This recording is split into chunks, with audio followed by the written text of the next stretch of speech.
Hey, Big Toad here in the studio. Let's go ahead and get started on this next painting.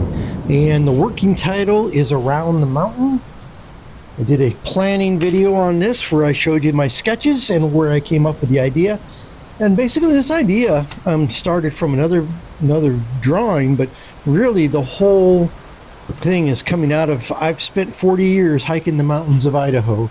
This is so reminiscent of scenes I've seen and trails I've walked, rugged, high mountain country. So it's beautiful. So I'm going to start out, as always, I'm going to sketch in my drawing, and I'm going to use a yellow ochre with thinner so it'll dry fast. Trying to get this figured out. I know I'm going to have over here, I know I want to have this mountain, the stony rock face thing coming out. You know, kind of gnarled rock, and then sitting on top of another one type of situation, and coming down and around like so. And then the trail will come off of here. A little bit of the center line is here, so it's a little above center line, which is where I want it. I had to get it a little above center there where the trail comes around, and then basically go like that. Now I will maybe more randomize the shape a little bit, but on the corner will be a big stone marking the corner of this, and that will be tucked in next to a tree that will go up. And so I'll just sketch in the tree. Not going to be this is going to be out in the sunshine, this whole, because the sun will be coming in from this direction. So this will basically be out in the sunshine. So I'm not going to see a lot of shadow, but that will come out there. Now, and then this will again come down. Now this trail will come around this way, like this. Okay, and over here on this side, I don't know, I'll put some kind of grasses or something here.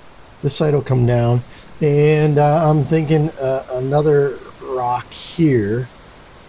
Not unusual to have rocks out on the side of these mountains at all. This is probably coming out of my subconscious. And I'm going to have some grasses here. This will be a pretty flat trail. Again, this will be pretty sun-bleached soil, so there won't be a lot of the rich colors like we had in my last painting to the metal. And then a couple more rocks here, and maybe this one will come down here inside of this. Some grasses. Now, this is kind of one of the key points of this. I want two trees. I want a tree coming back out here, and I want a tree coming in here, and neither one of them, they're going to be there. This is the side of a mountain, so both of them will be growing out of around the corner, like you cannot see their bases. And then I will put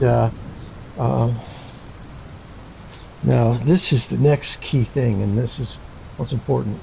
Kind of a peak here for the mountain, and then we come around here, and based on this, somewhere in here we have another peak, and then this tree will fill in some of this space, and this tree will fill in some of this space.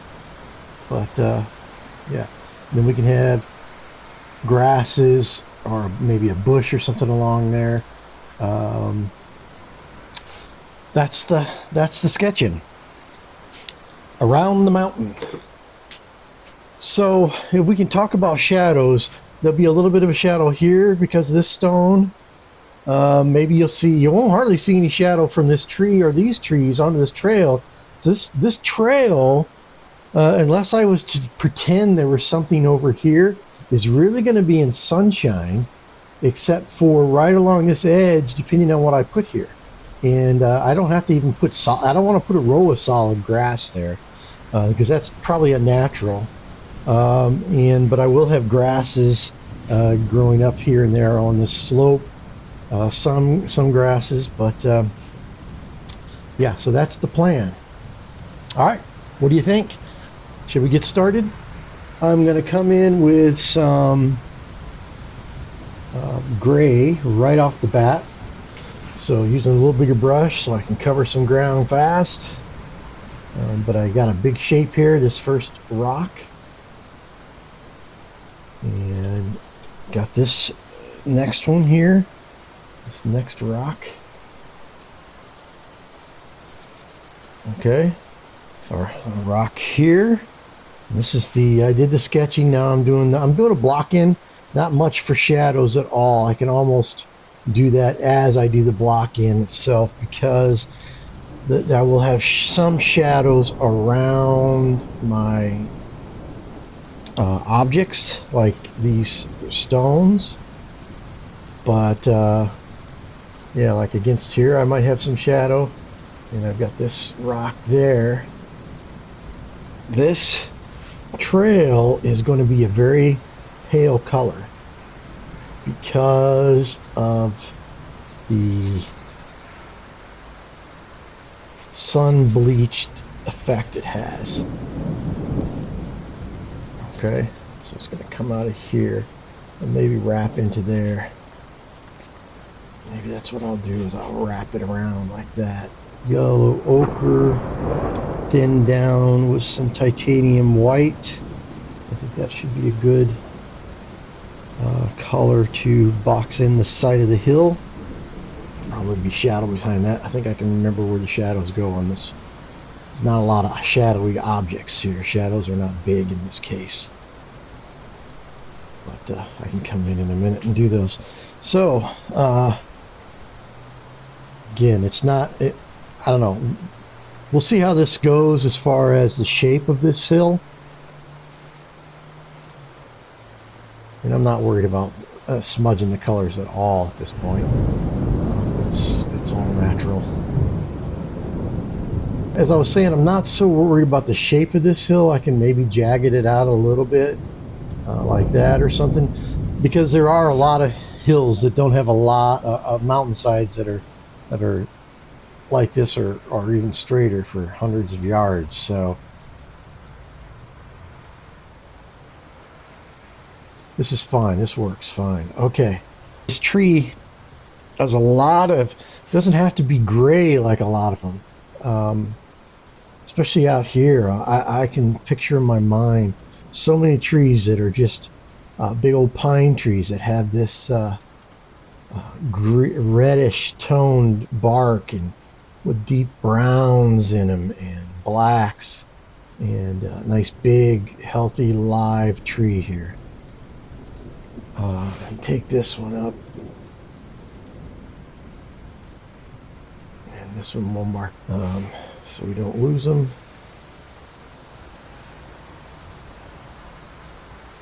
So getting it boxed in pretty well. Now the mountain on the other side, alizarin crimson, blue, and go with a purple mountain blue effect. That's cadmium yellow medium to gray that out a little bit. It also brings in some greens into that mix, which I don't mind at all. Matter of fact, I've seen a lot of the masters with, master paintings with this kind of coloring. It's teal, bluish teal type thing, and it's kind of a cool effect, and maybe it's something I should shoot for, that coolness in the background. And let me give it a shot here. Let me just tap some of this on, this coolness in the background that I can build off of. And it's kind of muddy because I'm using a brush, but it'll hold the color. But you can kind of feel the mountain slipping away from us. All right. In the distance with that blue mountain. And yeah, I can't remember whose painting it is. That's just beautiful blues for the mountains and the hills and the background and the trees. And so maybe I'll do something like that. Play around with trees and stones and rocks on this mountain with these blue hints of color, which could be really fun. And I'll go right over the top of whatever I do with these trees. I just want to save those tree trunks, but I will go right over the top of whatever I do with their branches. And I can put some, I might go with some nice detail there or something a little more abstract. We'll decide when we get there how everything's coming together. It depends with the detail, because the point of focus is really going to be right here. Right here is where kind of my point of focus is. Not that tree. He's too centered. And if I would have was thinking better, I wouldn't have centered that tree, but I was just thinking about too many other things. And it's a little harder when you're on a smaller board sometimes to not make that mistake of centering something or something like that. So, oh well. You live and learn, right? So don't make that mistake. Another painting I'm not going to sell for $1 million.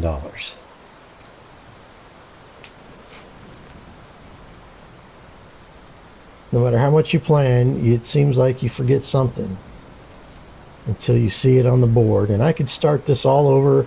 I could try to move that tree. But the tree, really, I think maybe I'll make the focal point this trailhead and frame it with that. We'll see. We'll see what I can do. But anyway, this will be a great off in the distance hill, foggy, fadey away type thing. Okay. All right. Now, you come in with some sky blue. Go back into the mineral, the linseed oil to get it all buttery.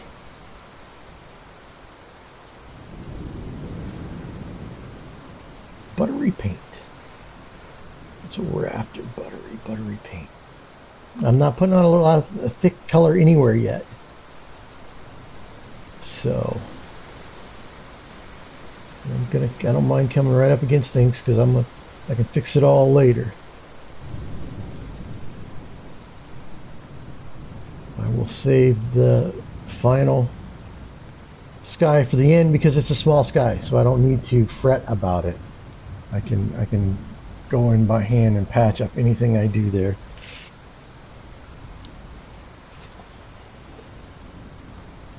And who knows, I might even make this work. This might not be bad at all by the time I get done, this color. Maybe with just a little bit of touch up here and there.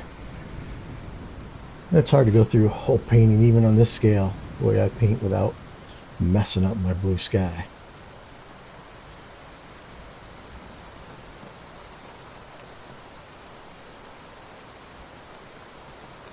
Especially when I do want to thin out that.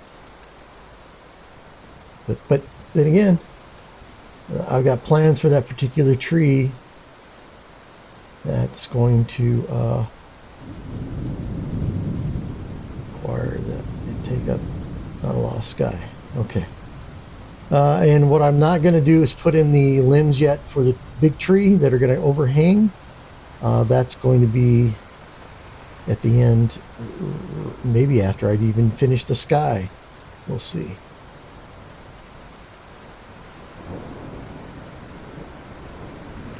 Go into our dark.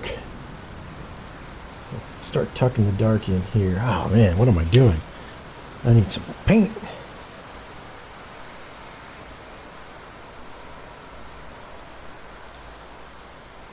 Let's go ahead and slap some of this on a rock.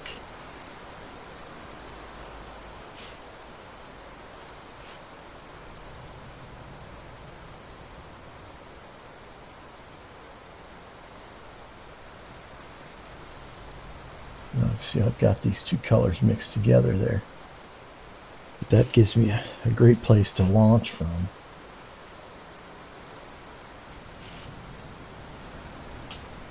bring these strokes into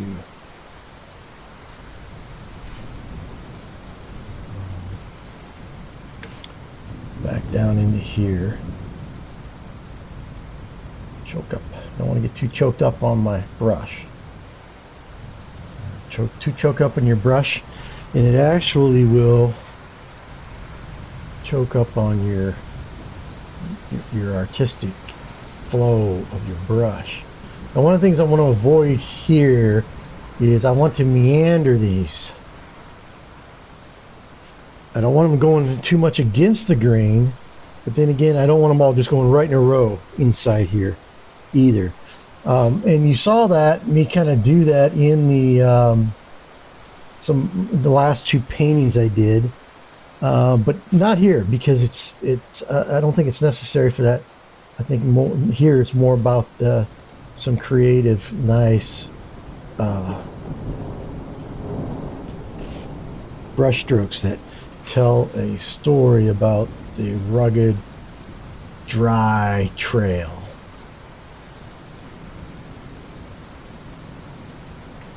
And you can see it begin to take shape.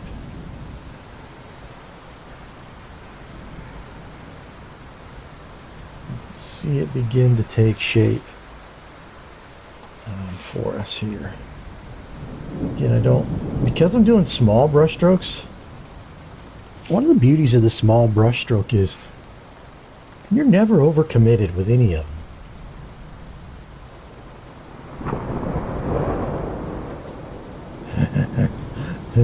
If you get what I'm saying there. Maybe it's a non-committed way to paint. With a single stroke, I've never invested too much.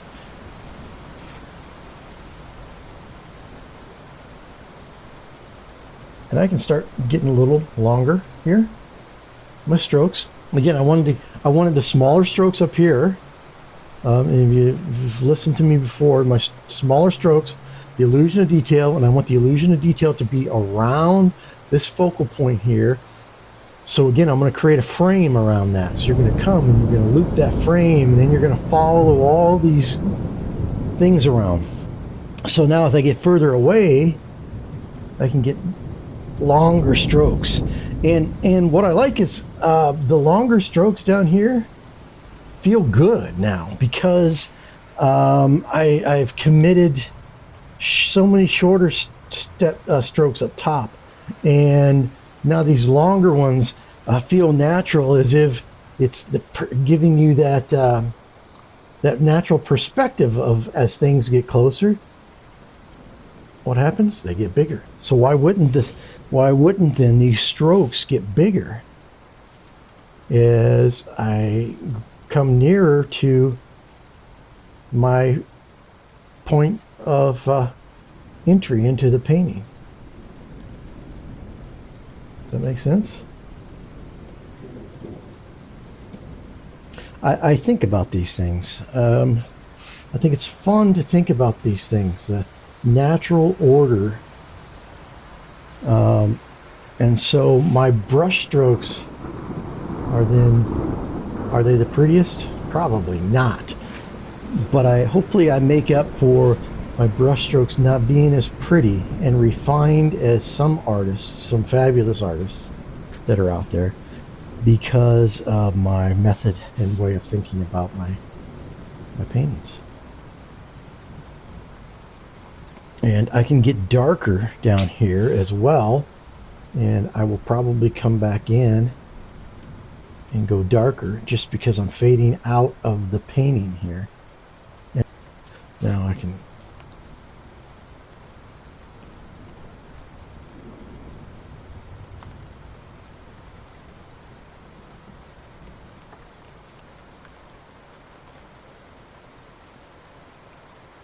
I need to come back in with some larger white strokes.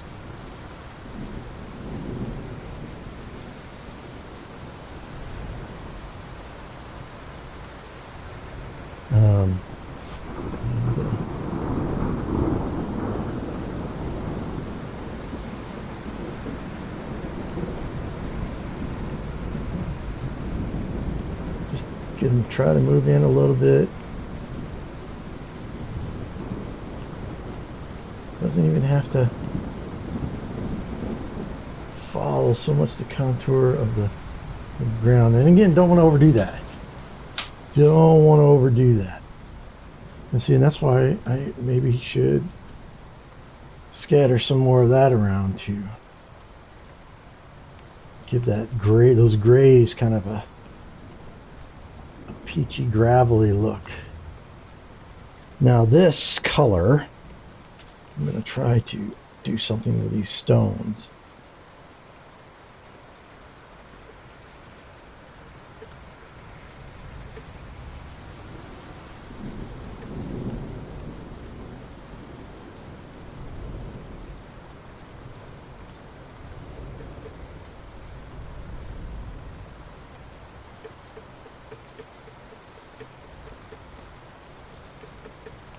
Oh, I can bring in some of these other colors.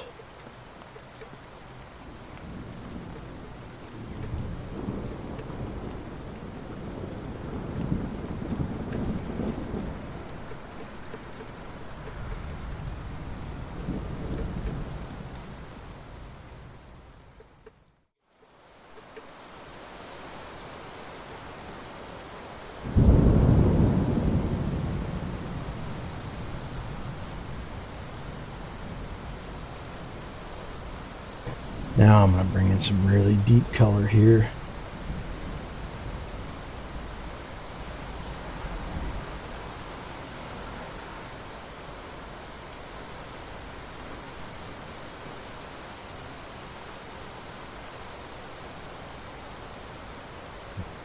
Use this for kind of shadow on the backside of this rock. And on the backside of this rock, away from the sun side.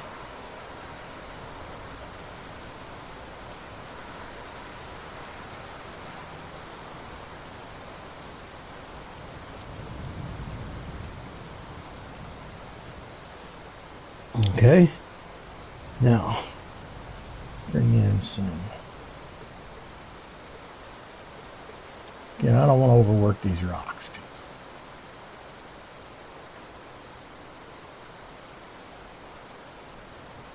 And I'm going to come in with this color.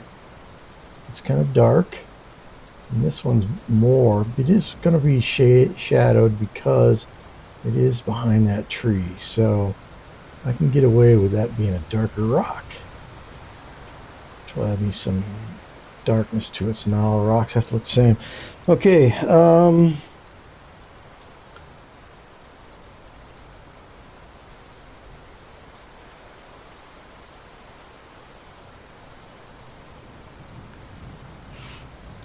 This painting may go quicker than some.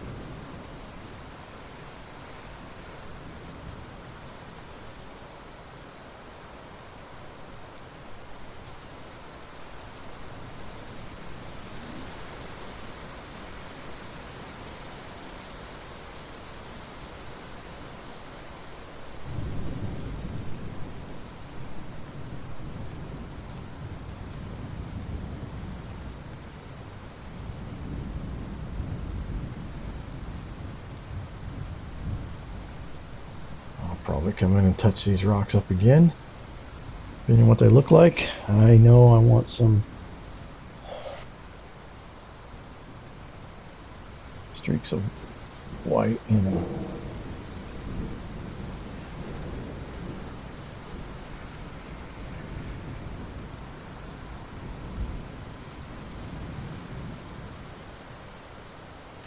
It's not unusual for rocks in the mountains to have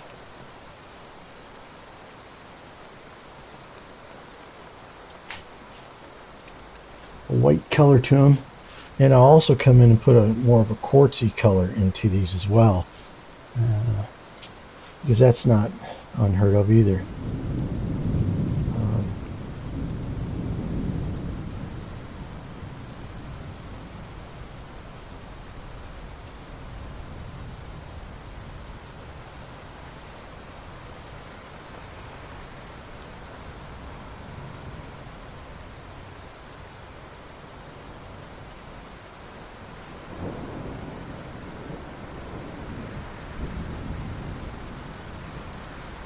I'll kind of blend these edges in together. It's okay to have some sharp lines in the rocks, but not every line in a rock is sharp.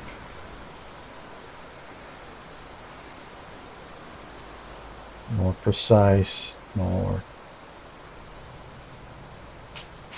All right.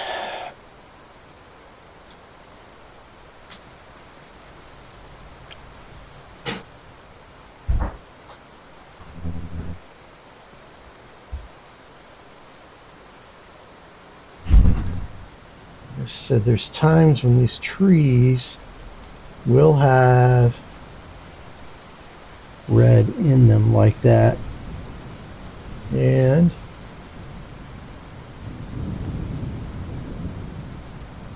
mix it in with this gray.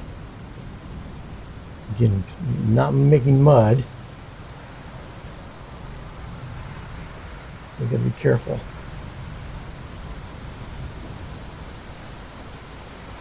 That tree can be one of the warmest as far as colors go.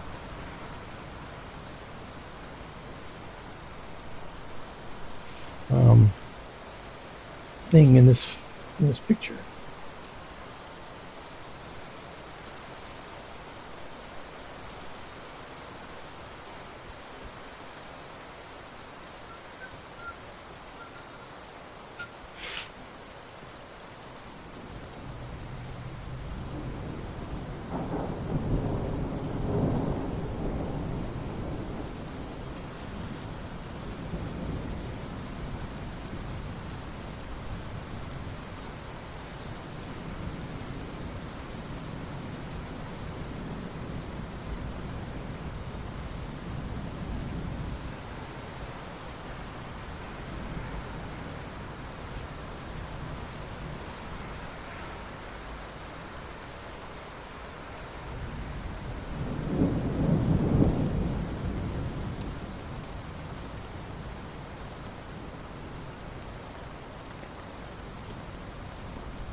All right, kind of putting the bark in.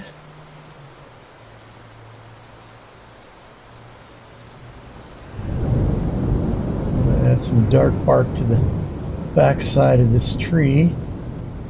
A little darker than I wanted, but I can fix that. I can come back in on that.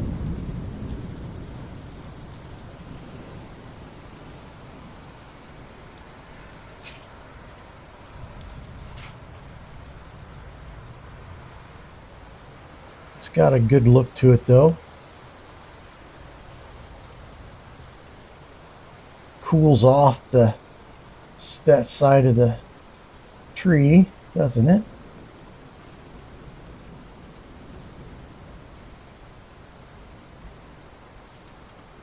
I kind of am liking it the way it's turning out.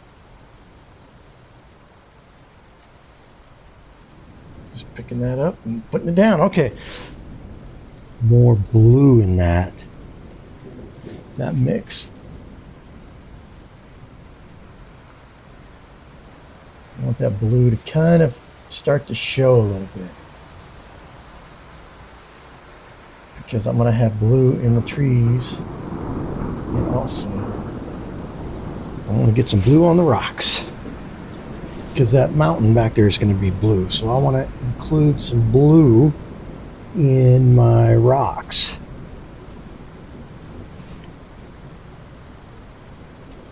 Oh yeah, it's got just the right amount of blue to it.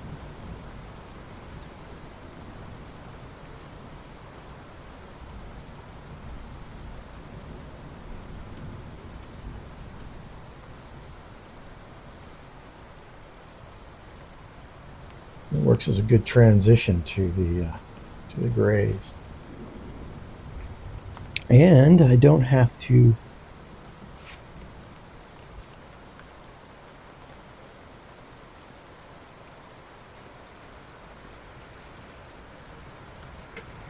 it's kind of is the color like back there. A little more blue in that one by the tree.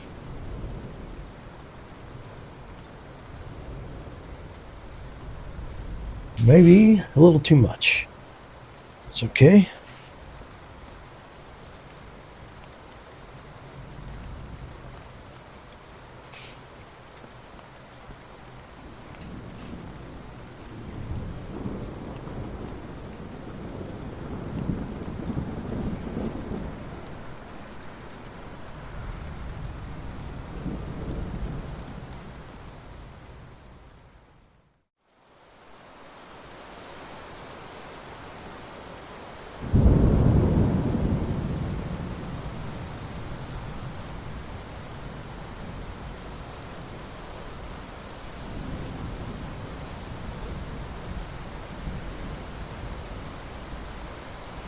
I do need to bring that white out of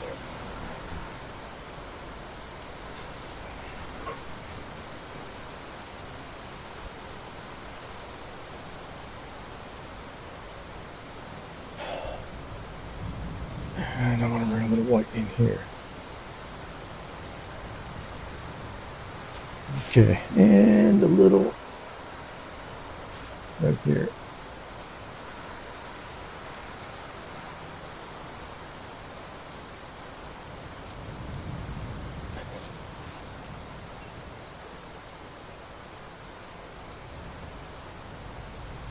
So, packing some color on there.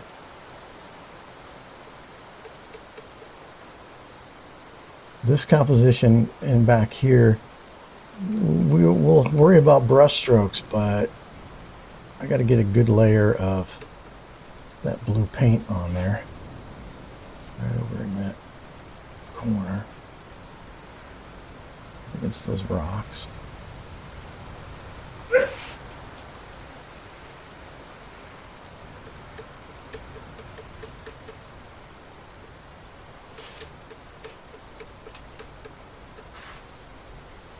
It's my dog barking about.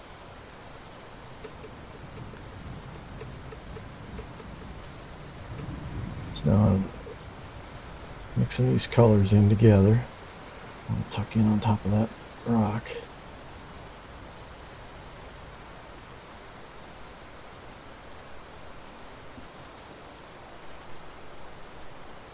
Okay, now bring in some lighter colors. Will they look lighter? No, maybe not. Mix right on the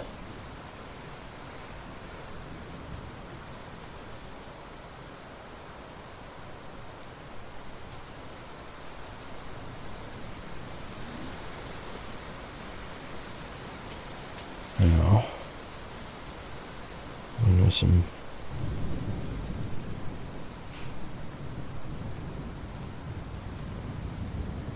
that's too bright.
put those trees in a little cleaner in the dark. Then I can come over them after I get other things laid in there. And go.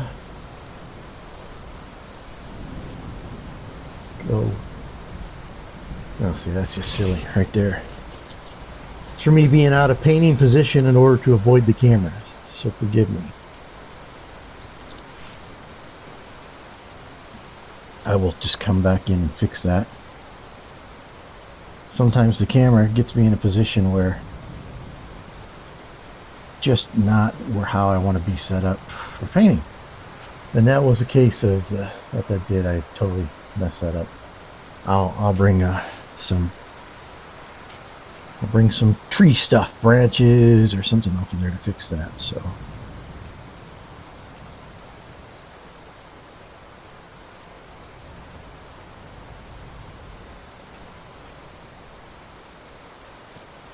just want to re-emphasize these. Should have.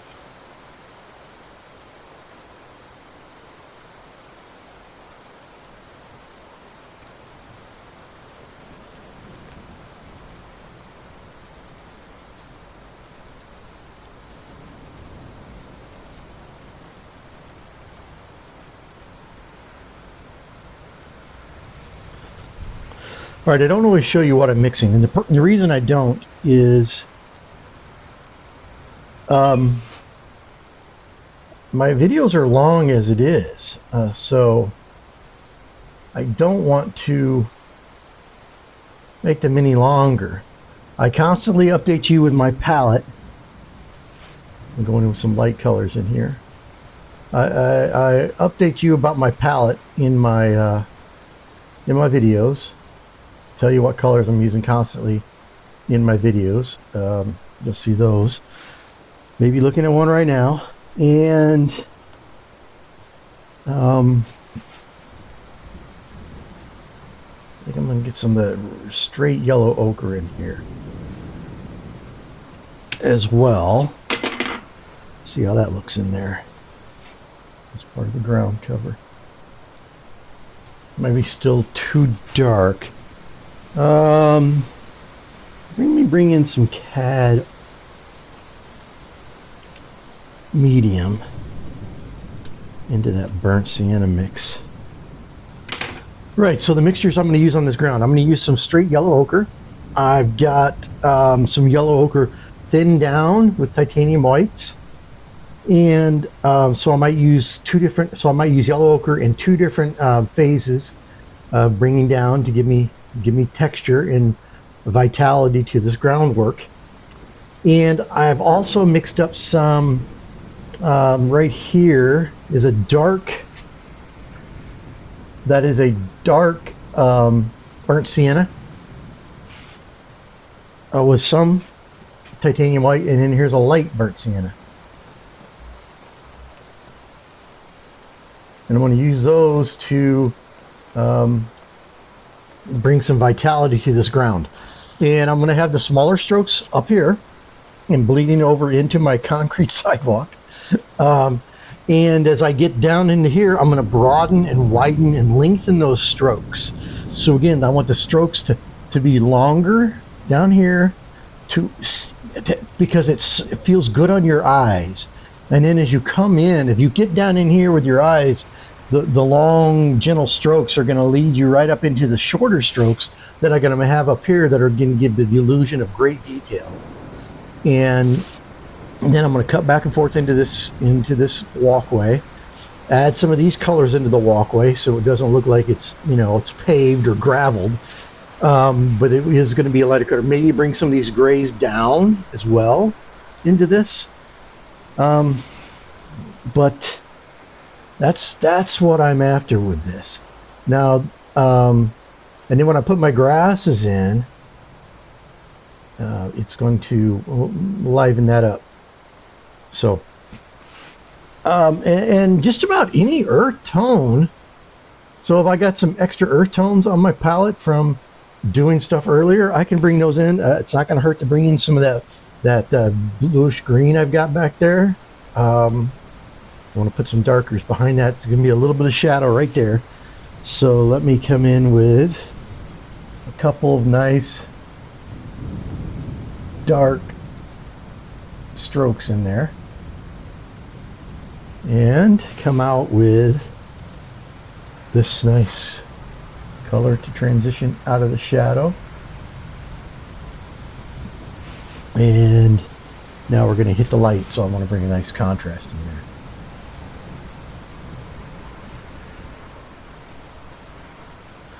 And come in there with some, I'm going to bring some yellow ochre right into this mix. And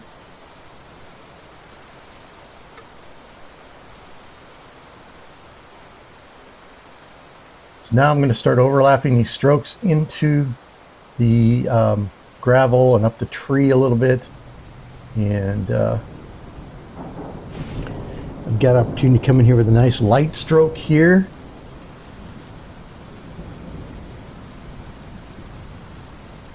And I'm going to bring in a couple little dark ones right at the base of this tree.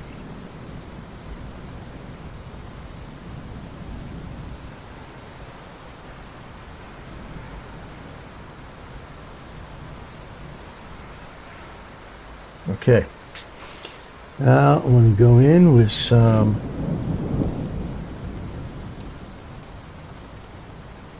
yellow ochre right up there. That came right out of the tube. I'm going to pop into some color here. And you can see I've got, it's mottled. It means I haven't mixed it thoroughly all the way. But again, I'm not muddying this because I'm using paint. And if you want to create mud, what do? Use a use a dry brush. That's how you create mud. You don't create mud with a good paint on your brush. And so yeah, I just, and again, I enjoy this type of painting. I like the idea of planning ahead with my brush strokes. I don't know whether this is, where the line is between abstract somewhat and surrealism. Someone told me once, we can't be surreal if you're not plein air. You got to be out there on site. Well, I don't know. I don't know the rules, isn't it? All I know is it's a painting, and I like the method I use. If you want to get good at painting, paint all the time. First rule of painting: if you want to get good, paint often. If you paint once a week, that means you're only going to paint 52 times a year. And let's say you paint 2 hours, that's 104 hours a year you've painted. Well, who do you think might be a better painter? The guy that put in 100 hours a year painting, or the guy that put in 300 hours a year painting?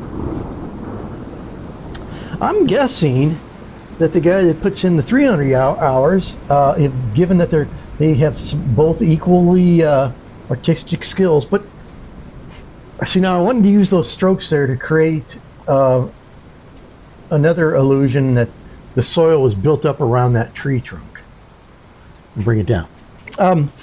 So obviously the guy that paints more is going to make the most progress. I mean, given that both students are of equal beginning skill set or equal potential.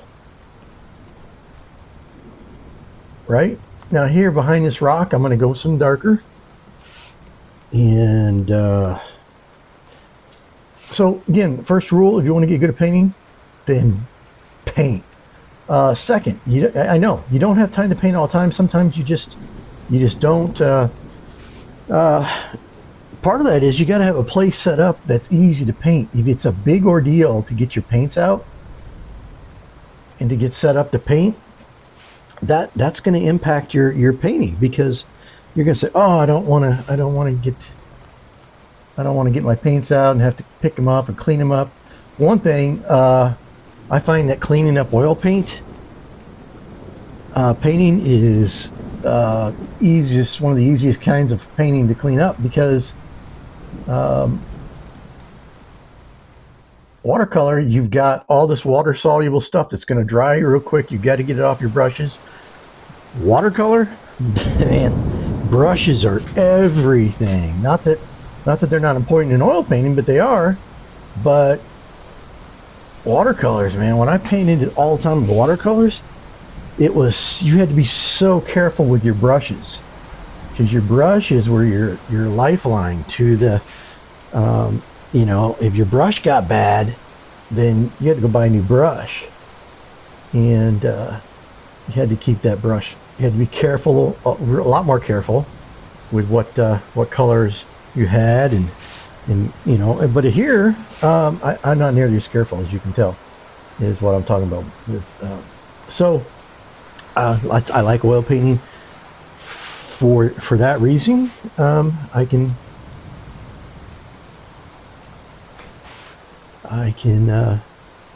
It don't have to be as clean. So I can go, when I quit for the night on my oil painting, or even if I'm going to quit for a few days, maybe I know I've got activities going on, so I do have to take 2 or 3 days off, which I try to avoid.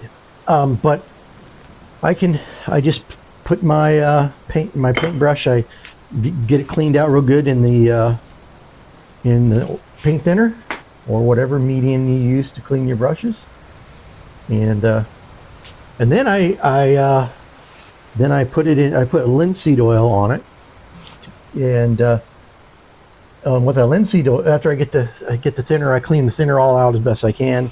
I'm not talking about a long time. I mean, it takes me 30 seconds. That's a long time. But and then I put the linseed oil on it to keep whatever might be left over in the paintbrush from drying, and that's good for 2 or 3 days like that. I don't have to spend a lot of time cleaning up paintbrushes. But anyway, I was going to say, I got off track. If you want to be a good painter, paint all the time, one thing you can do about that is have a place set up in your home or your apartment where your paints are always ready. Get a system that gets you painting. So maybe you don't have a room, but you can have a closet, and you've got get yourself a roller storage unit or a cabinet, or that maybe can be used to store your stuff in. I went straight burnt sienna there. Now I'm blending that in with my paintbrush to create the effect of shadow. But anyway, that way you can just roll your paints and your brushes and your stuff right away. You can get an odorless thinner as well, in order to keep, like my wife.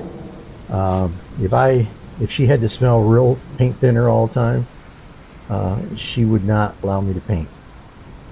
Her and my daughter. I have a daughter who's also, one of my daughters is ultra sensitive to odors of any kind, man. I swear.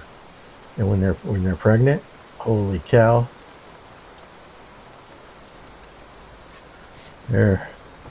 they are bloodhounds.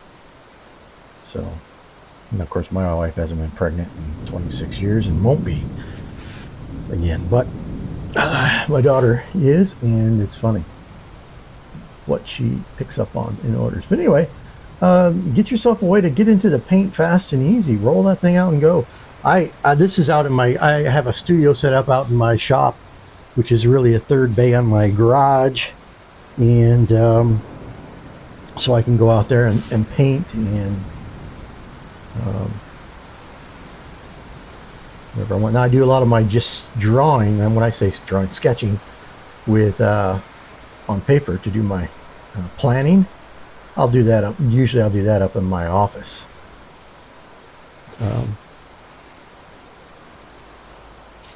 But once it's time to paint, I am out here in my paint studio, which is a fancy word for garage. and maybe your paint studio is a fancy word for your kitchen counter. I don't know. But again, think about, and also if you are thinking about plein air painting, you can get these punchable units that you can use to, so you can be really mobile. Well, that's another way that you can paint in your house, is have one of those things so you can just get and pull it out real quick and paint. And you might have to paint a lot of smaller size material, because some people plein air paint large ones. I mean, it's they that doesn't matter to them how big it is. They'll paint it. I saw there's a guy on YouTube. I can't remember his name. I don't try to remember their names. I just like watching them paint. And I've seen him take, and you probably all watch him too. What's the guy's name? He paints, and he's gotten to where he paints with rubber gloves, and that's what he uses for brushes, his fingers. Anyway, I've seen him go out there, and maybe you have too, with a hiking in with his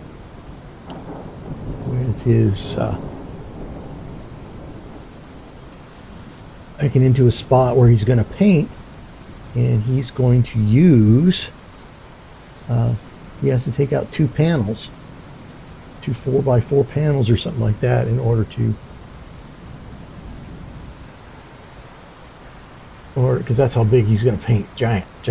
All right. So anyway, get yourself a little punchable plein air box if you don't have space in your room, in your house, in your apartment, and you don't have a lot. You can pull that out and stick it right on your kitchen table, dining room table, right on your, I don't know, whatever kind of table you have. You can put it on your lap if you have to, and you can paint. And so you're painting. So first, you're going to paint. You want to learn to paint often. I don't get to paint every day, but lately I've been able to paint 5 days a week on average. It's not unusual for me to get 6 days of painting in. I've had 7 days.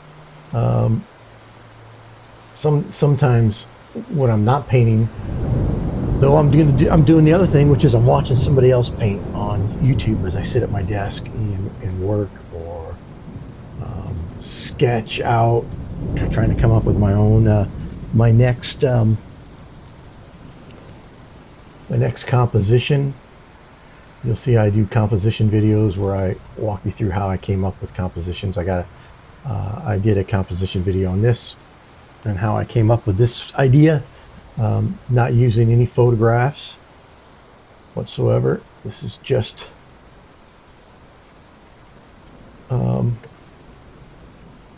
from a planning session.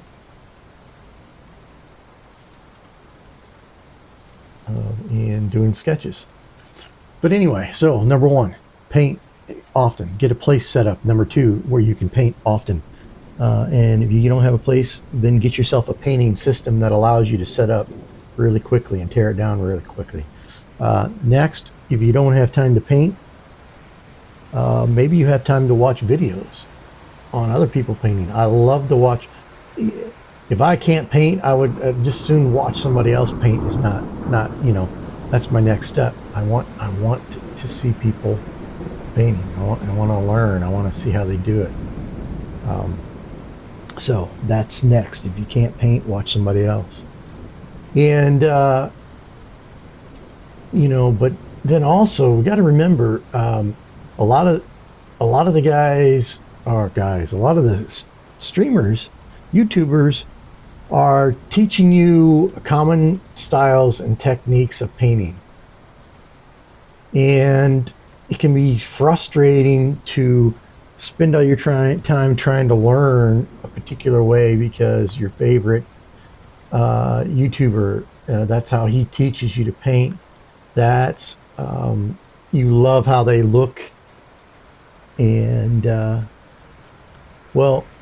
you've got to find and discover your own style of painting. I'm using larger strokes down here. I want to bring those up in there because, again, I want to soothe the eye down here to force it to come up in here, I might have to got carried away talking too much. I might have to go with some longer strokes in here. I want the longer strokes to ease you up into the hill. So, and longer strokes are typically going to have less paint.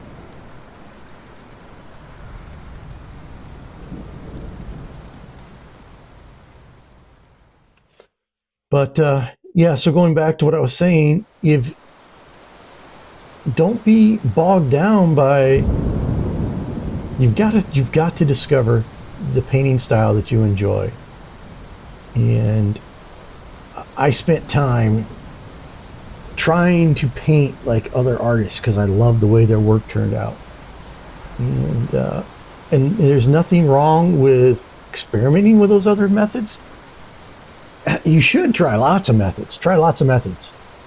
But what you're looking for is one that you enjoy. Because if you enjoy the approach, you're gonna use it more. You're gonna become more proficient with it, and you're gonna get better at it.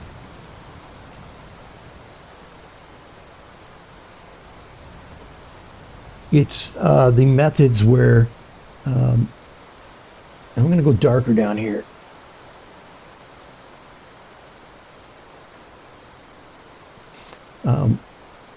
Again, it's great to try lots of different methods. I have, but painting is supposed to be fun. It's supposed to be, if it's not a hobby first, you're never going to be good enough to sell your work. Let's put it that way. You should start out with the idea that the painting is a hobby meant to be enjoyed because of the process of painting. So you've got to focus on methods. What you doing?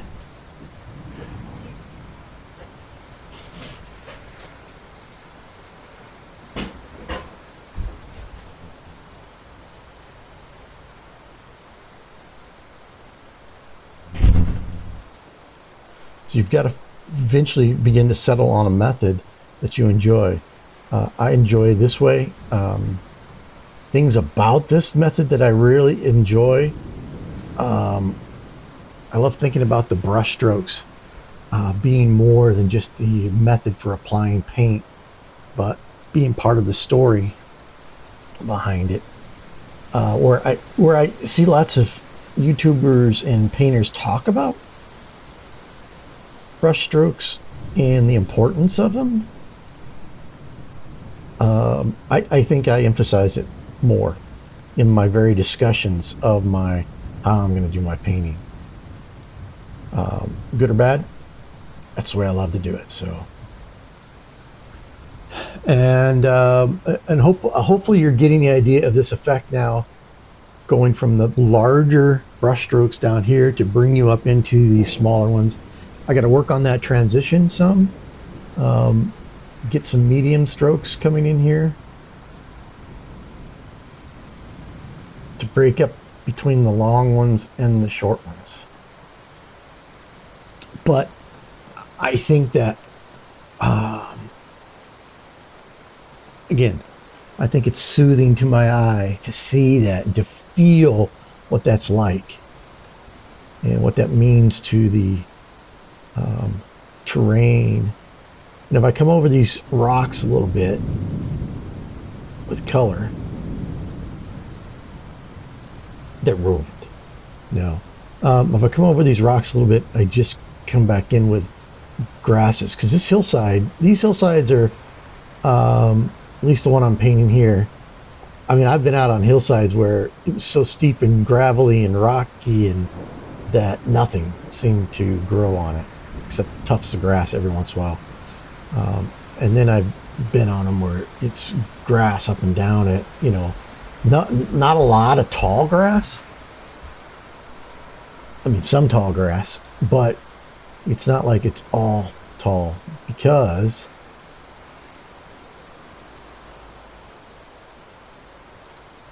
It can't.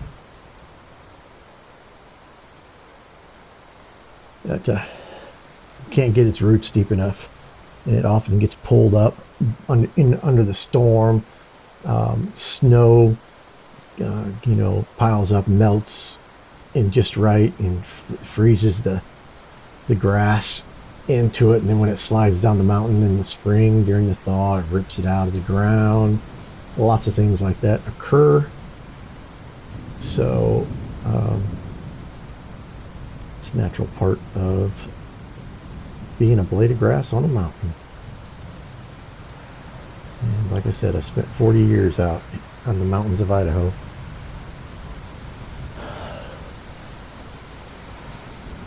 I sat on a mountain once for 6 months watching the grass grow. Not really. But I'll tell you what I have done now. I've been out in spots 40 years ago, and I came back later, and the way that the terrain had changed, and what used to be a clearing. I've gone to some places where they were clearings, and now they're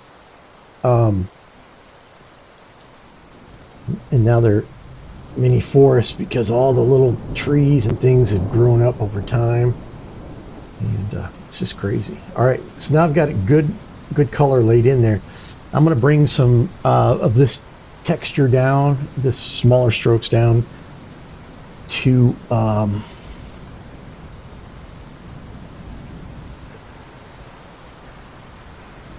transition. You get some yellow ochre. I love that. I like it when I can use paints right out of the tube and it feels natural, or at least it does for my style of painting. I was going to talk a little bit about color mixing, and I don't show you what I'm doing in color mixing, and part of that is my videos are too long, like I said before. Another thing is, if you want to get good at color mixing, you've got to do a lot of it. Get yourself a color wheel and start using that, and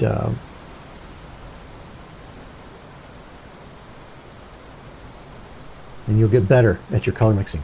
Now, one of the things too is I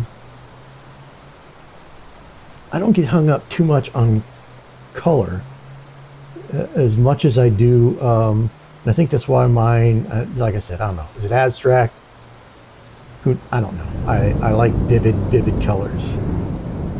I could have never been a tonalist. I've painted tonalists before. It's an experiment, and I just couldn't do it. And some tonalists are a little brighter than others. Some of them are, really dark. I like the idea. I think it's beautiful kind of painting.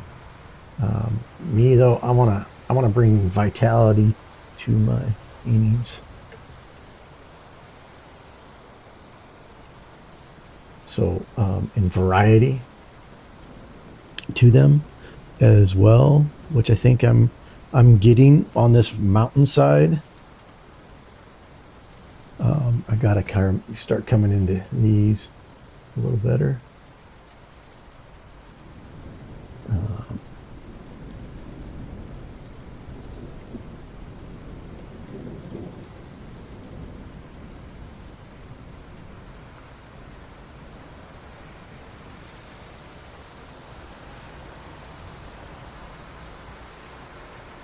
Let's see, can I use that color? I'm about to go out on a limb here. I don't know if I want to do that or not. I got a really dark color here. Thinking about maybe putting a couple dabs in here. Let's see. I don't like it. Maybe later.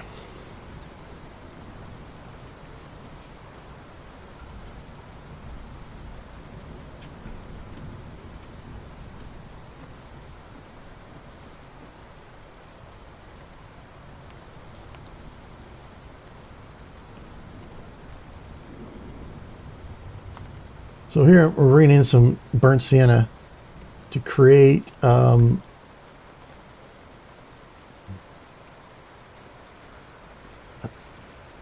create a dark edge. You can do this with objects like a tree or a bush or something like that. You can also create a kind of that frame that keeps you in by the colors you use, and where your eye wants to taper off the page, well, go dark in that area, and then your eye won't want to leave it. That dark can work as a barrier as well. And nobody asks, well, why is it so dark? Nobody, you know what? I've seen a lot of people look at my paintings and none of them says, why is it so dark there and nowhere else? If you do it right, you don't get those kind of questions. They look at it and say, well, that seems natural. So there we go. That brings you out of the edge again. And I get to use paint right out of the tube. And I don't, I put it on my palette, of course, but I mean, I don't spend a lot of time with it trying to pretty it up or anything. I don't mix it into anything else, is what I'm saying. Those are big artist words. I don't play around with it. No, I don't mix it in. Okay, stop right now before I fuddle up and do something silly with it.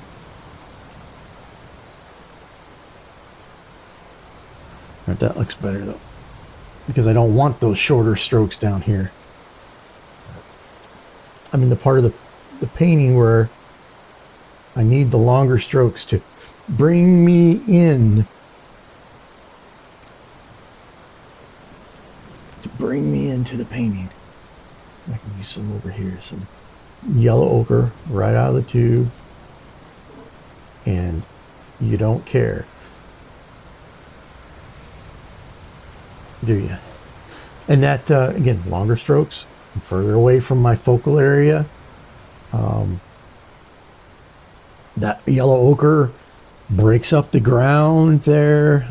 Ground's all kinds of different colors when you're in the mountains. It's not like the whole hillside is one color or one grouping. I couldn't do the whole hillside in this color right here. That wouldn't make sense. So I get to experiment with lots of other colors. And I'm going to bring this long strokes out here because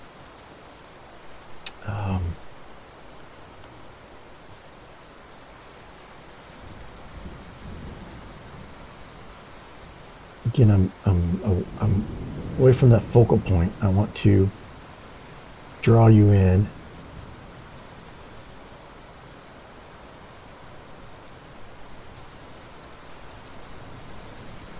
Now I need to bring in some other colors into that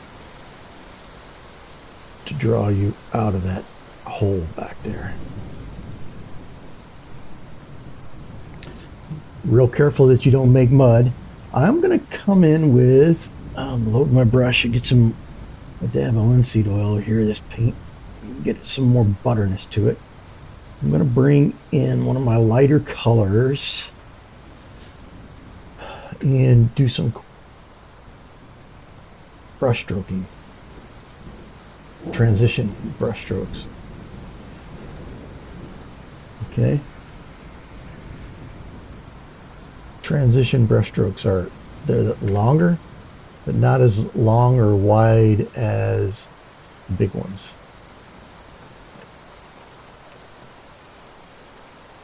And break up the color around that rock.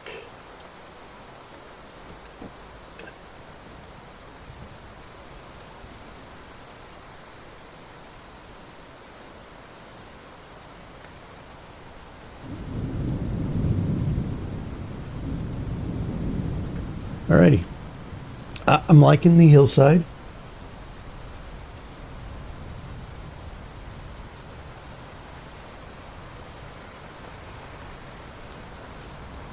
I like what I've done.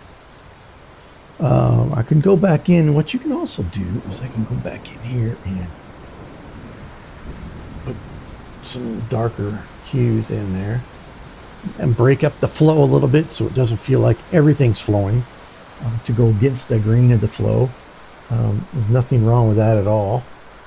I've got in some grays there, but that's all right. So I mixed up some colors because I need to make this transition down to the trail, and that trail's too pretty, too nice, and so I've got to bring some color over the trail, and I'm not trying to create an illusion that the trail is dipped at all. Anything, I want the trail to feel like it's above the landscape a little bit, because I want it maybe sloping. Maybe I should have made the trail slope down the hill a little more, but again, I got to get that trail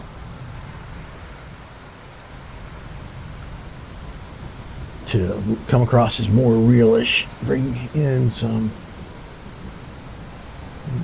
dark back in here. So straight yellow ochre. And I'll begin to bring some of that in around on the trail. Get maybe some darks in there too.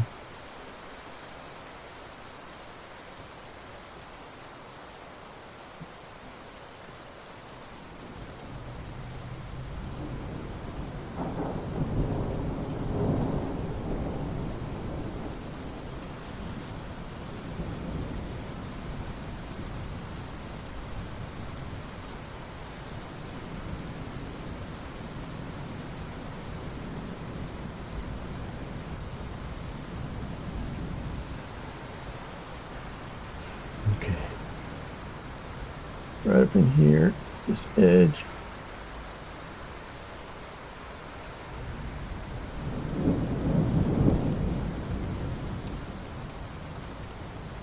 You can see you're not going to walk right next to that rock. See, so I can bring in some color right around there, because again, you're not going to walk right next to it. So why wouldn't there be some grasses, some dirt, and I can start piling some of that stuff up along here, bring it down into my walkway. See what I'm doing here?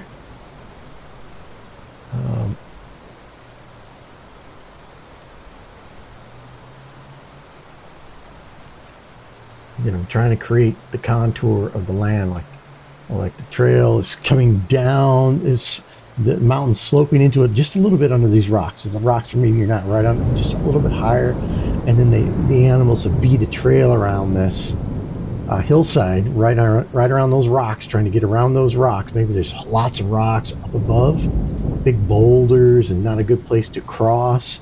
And so maybe this is a natural game funnel where it's a nice flat spot. Maybe lots of trails converge here. Not unusual. Lots of trails could, maybe 2 or 3 a trail coming up from the bottom could converge in, down in here off the painting, and go into it, a trail from the top coming down, maybe falling along the rocks, because animals don't want to cross through the big boulders, so they drop down here. And maybe you could have 3 or 4 trails converging just off screen here, just off the canvas, and then the animals would take that around. That's been to some beautiful places up in the mountains, and what I just described is it's amazing where animals go and how they go. And when you're across a canyon from a big hillside and it's open like this, you can just see all the different pathways and how they converge and separate along the way. And it's a beautiful sight to see how that's done. I'm going to bring in some darks here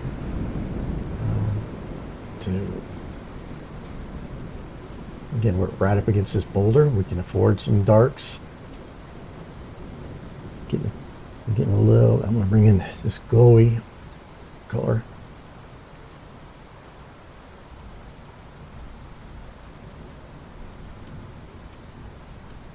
Again, I'm not trying, and I don't want to get too even with it either. That's a mistake too. This trail here It's like it would be like is a river ever straight? And neither then is a game trail.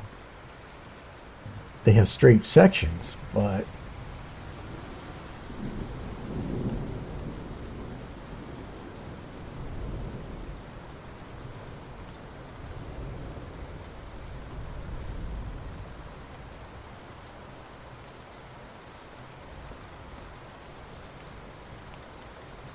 bringing some darker against that edge. That's real dark, isn't it? It's okay. I can tap into that. If there's anything going to be shaded, it's maybe going to be right there. Depending on how that rock is shaped, then I can take these speck of this color where I've got too much of it and bring it down into here in some spots and create some beautiful shadows right up the edge of that. And yeah, let's see how that looks. I'm enjoying that look.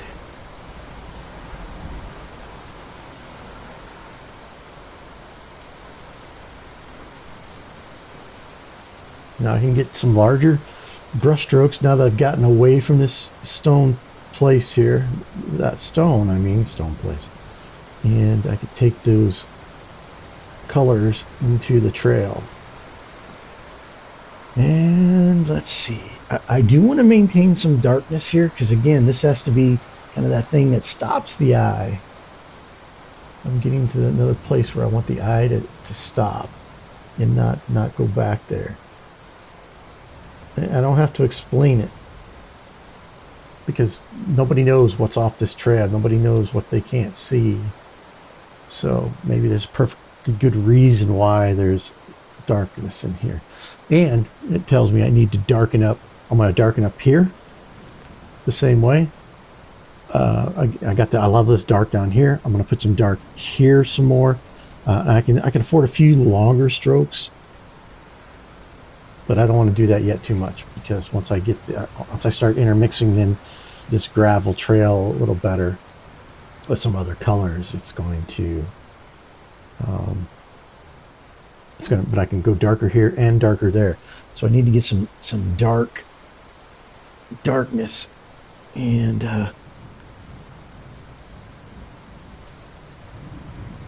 for this trail.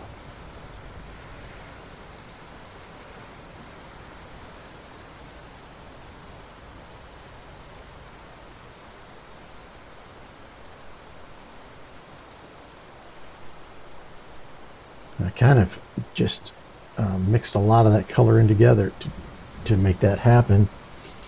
And so I will bring in some of that. Let me clean my brush here. When I say clean, I mean squeeze it clean with that. Go in with some burnt sienna.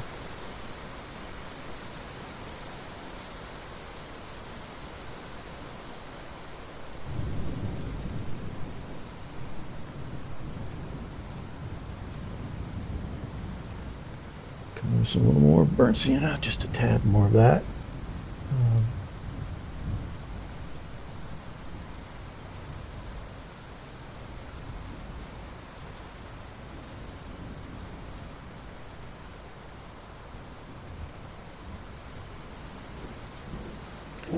Now I've got some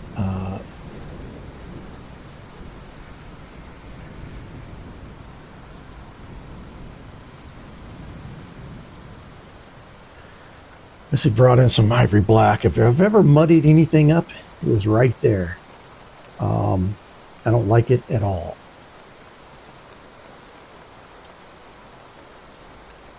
So that means I got to come in with some color and fix that mud.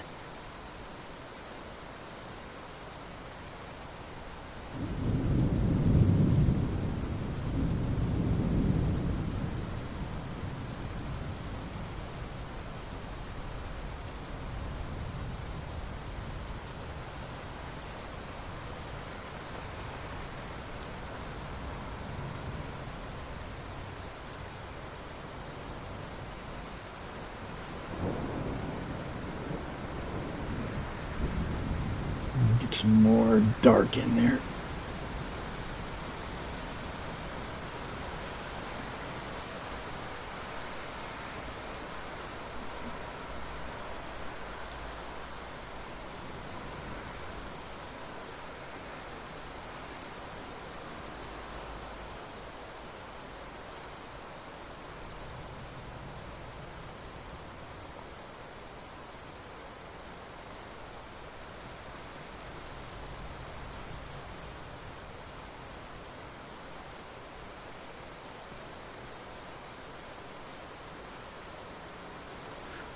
All right.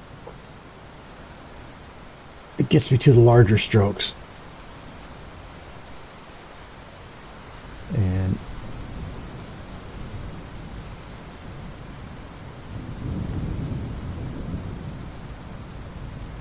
I can come off the trail a little bit.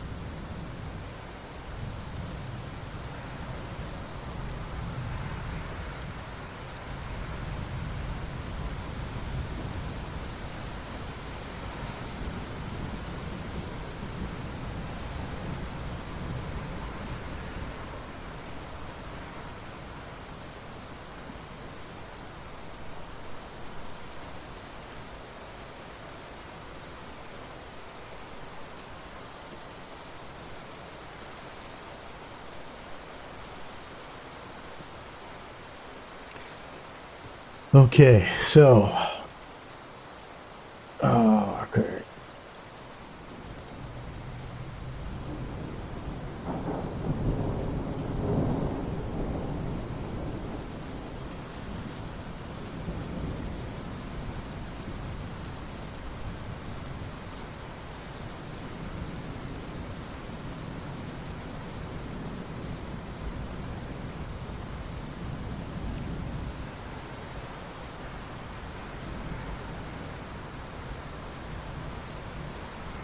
When I come in now, after I've done that dark, I'm going to bring in this more vibrant color.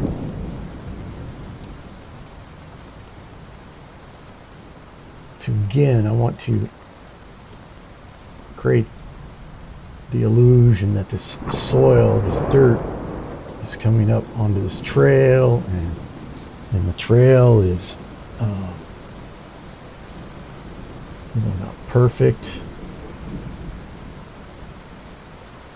As far as didn't want to make it look like a sidewalk any longer. I can see some spots I don't like. This feels not enough paint there. It's typically my problem when I don't like something. It's because I don't have enough paint to tell the story, and that's what I feel like I've got going on here. Having paint there in that smudged up mess.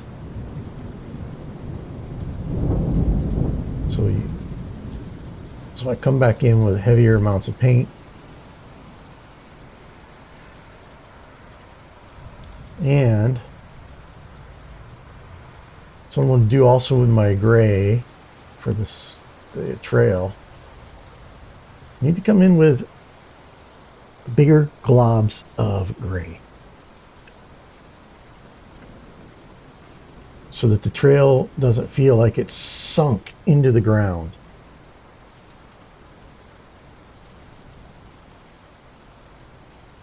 Because it's not sunk into the ground, it's in both places. And so I'm going to bring in some new strokes that are going to define that trail.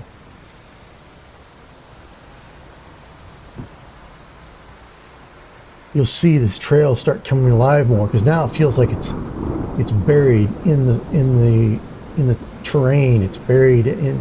It's being overshadowed by the side of the hill, and I need to stop that. And so I could. How do I do that? I could fiddle with color, but the texture of the trail is more important.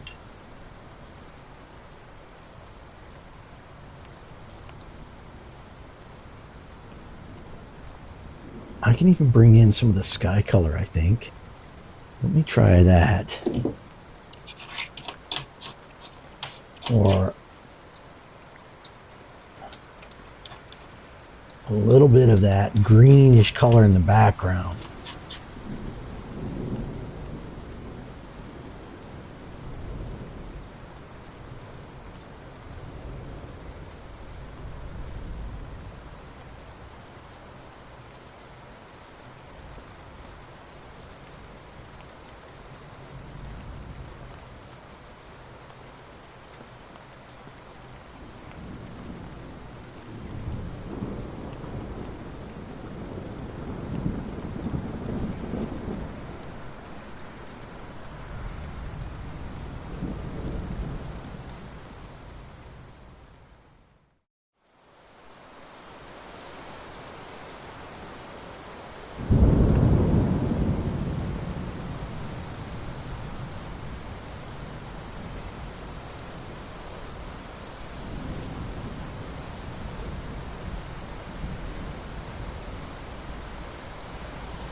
All right. So I think what you're seeing now is hopefully it's coming through as well on video. Maybe even better is that the very brush strokes are lifting, taking the flatness of that trail now and bringing it back alive. What does that tell me? Maybe I should have done the hillside first and then the trail. I have no clue.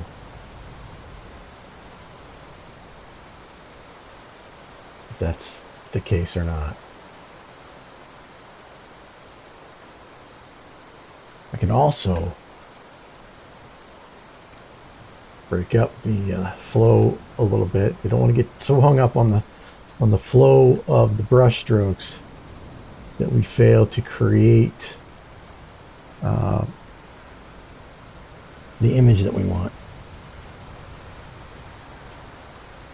Yeah, that's a good color. I'm going to bring some of that color I used for the mountain on the other side into this trail because it sets in there nicely as another tone of the gray. And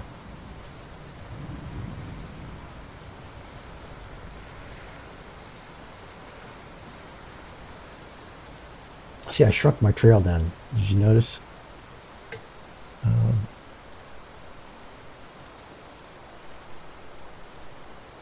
Had to make that trail a little more narrow.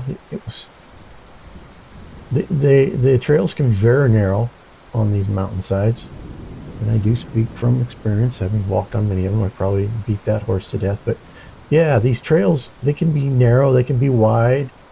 It looks like one's wide enough for an elephant to go down it, and then you'll go 20 feet around a corner, and then it'll be so narrow, you feel like you can't hardly fit, let alone an elk. But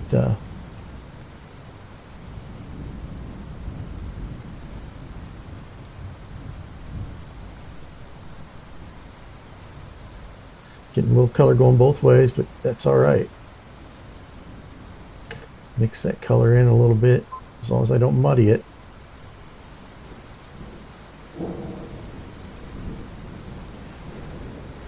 I can get down here now. I can get to a little larger strokes, put down some extra paint to bring that out. I'm liking this trail a lot better now than I did earlier, but that's why it's a painting process. I put a couple light coats of color in there.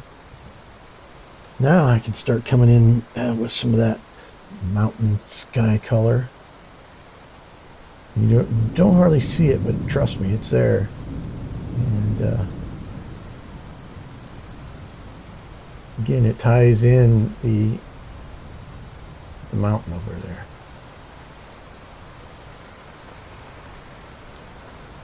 And now I can start getting some larger strokes, see, if I'm careful. Oh, if I'm careful, I can do that. Brought some of that gray down off that hill a little bit. Not unheard of. Wipe my brush down. Got a little color in there I did not want. So I'll come back over like that. The bigger strokes. Come in and get kind of a mid-tone.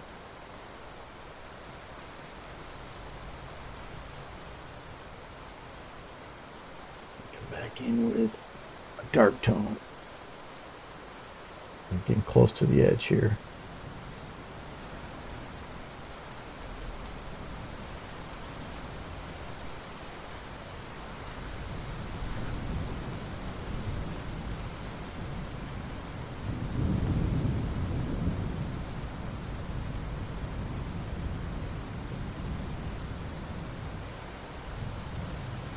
All right, that's pretty good shape.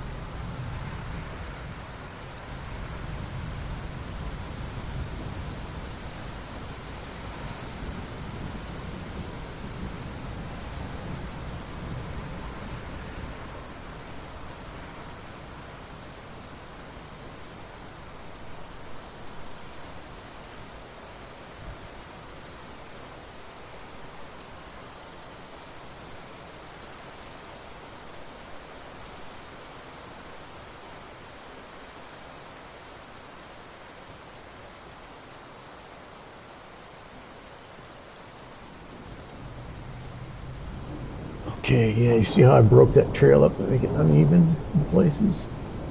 Some more. The trail looks so much better now. Because I've broken it up on the edges. I've graded, transition into the hillside. And bring in some of that sky blue color and put it down there.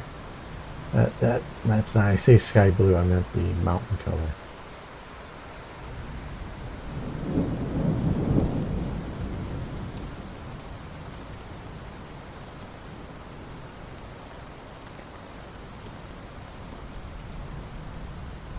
I don't like those two spots. I don't like those two spots.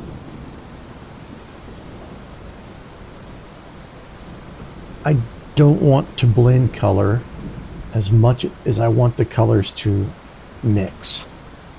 I don't like blending. I don't, that's not the kind of the style I'm after. I mean, I do blend from time, but you can blend colors and then you can integrate them into, I like to blend on my palette, but I like to integrate the colors so that you can see both colors, like it's mottled, the colors kind of fiddle. So you see this here, some white in there.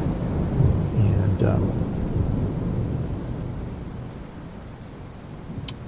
I think that's creating, now I think it's going to bring some more life to it when I begin to put the trees together, because it's going to build some contrast. But again, bigger strokes coming up into the smaller strokes to keep our eyes focused, bigger strokes coming up into the smaller brush strokes. Some small brush strokes here to get us down to the trail.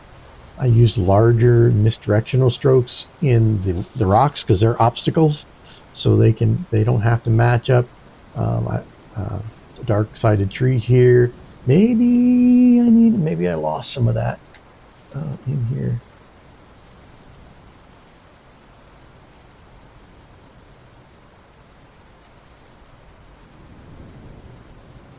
And again, burnt sienna, basically, right off the palette, creates, for me in this setting, some nice shadows.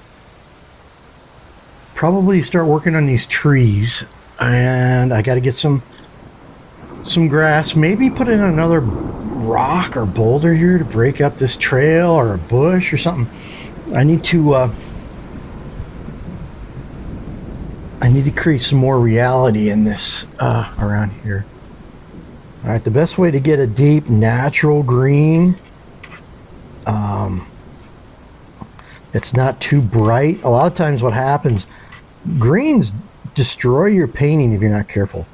I like to start out right away with a ultramarine blue and a little bit of, and then mix in some yellow ochre. That creates a really nice deep dark green for us to work off of. But I'm going to start with a nice dark color to add in all the pine needles on the branches. This is an important thing to remember about pine trees.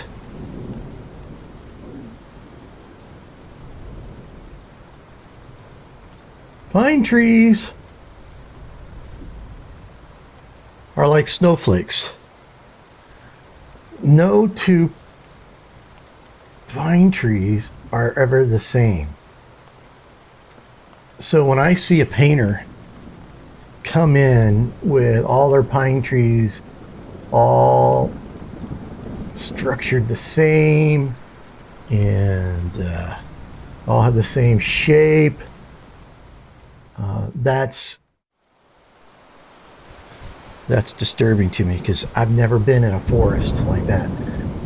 When you go down to, on Christmas, when you go down to purchase a Christmas tree, most Christmas tree lots, their trees are all shaped the same.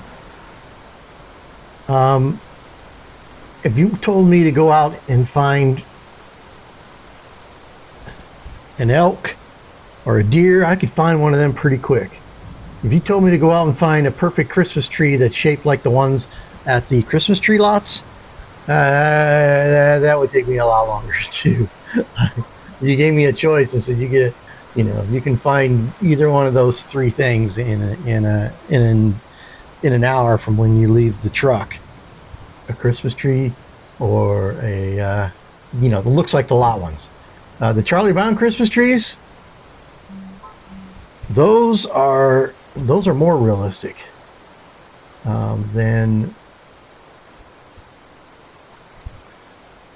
the ones that are all shaped the same. Like the ones that are shaped like the ones you get out of the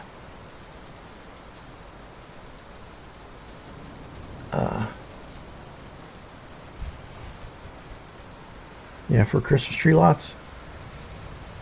Those are you got to grow them special.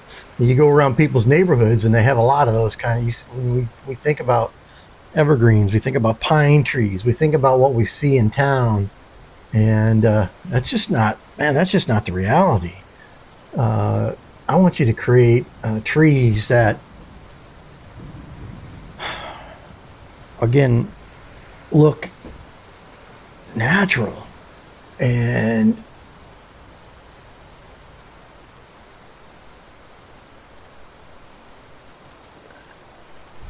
sometimes and a lot of times that is not what we're seeing in paintings. So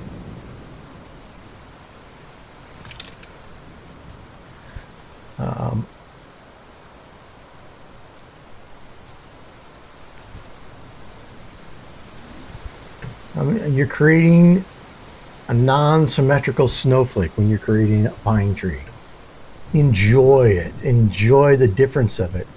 Go out of your way to make it look different. I could completely skip sections of this and it would not be unnatural as if I was in the forest. I could do that. I could, like this. This is what I'm doing here. The fact that I've got this big gap there, that's not unnatural. That happens all the time. It happens all the time. They don't grow. They don't grow like Christmas trees, unless that's a particular kind it is. Okay, so all right, there's some pine trees, and I like them because I can make them non-symmetrical. Now I've got to bring out some. I wanted to bring out some branches off of this big tree and maybe bring one down in here. And so this is the scary part because I'm going to start covering up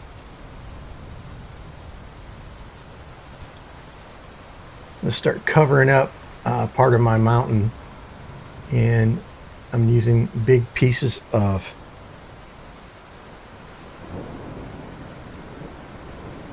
here. I'm going to go up here with some. There we go. That's scary, because what if I really mess up? But you got to commit. You got to commit when you're painting.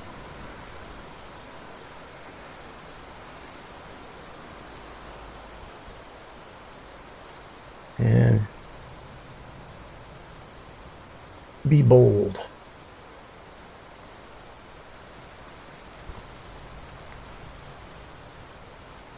Be bold.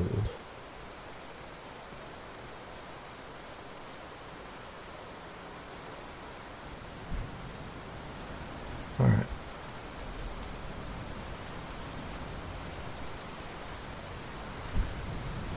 You know, on these, because I'm creating these branches off of that tree, I want to make sure I get some of these pine needles on top of the bark.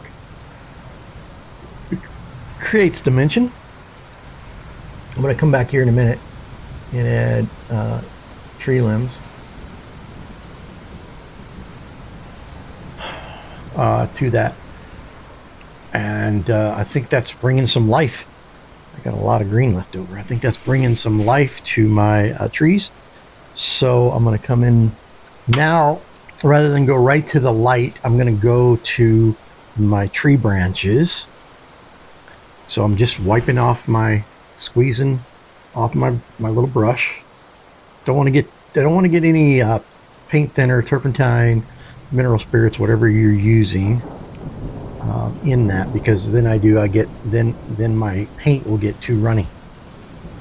Now I can start maybe with a smidgen of linseed oil, not too much, and I think I will start with this color here, one of the colors I use down here to start,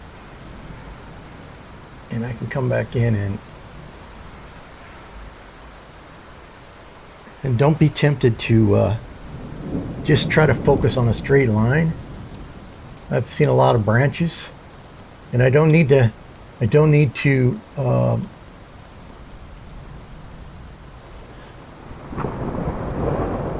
and some of this will be the construct of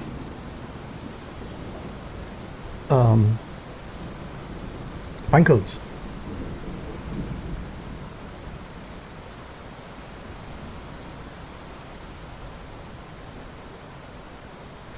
Okay, I'm going to come in with darker again, but right now I just need to get out this stuff. Now this limb's going to come right off the front face.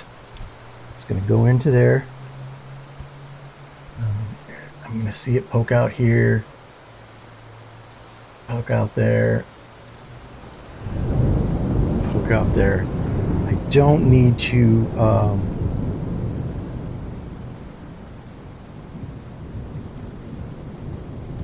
now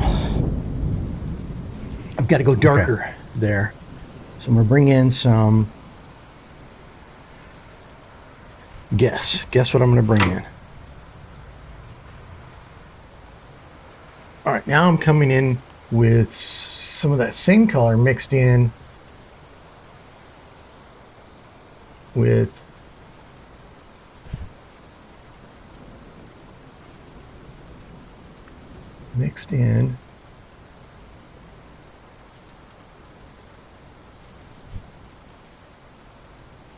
burnt sienna. I knew I'd remember. Can't do two things at once.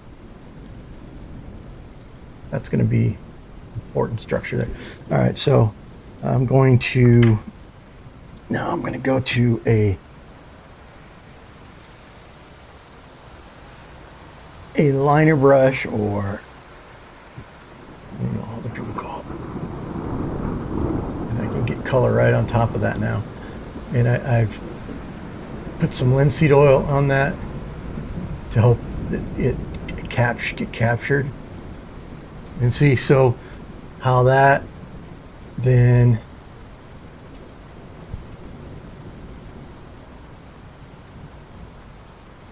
that linseed oil. Now I can come up here and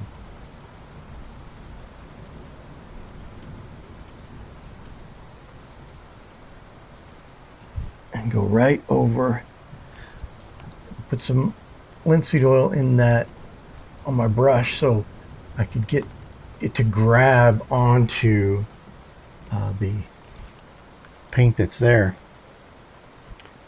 when I go to put the right out of the tube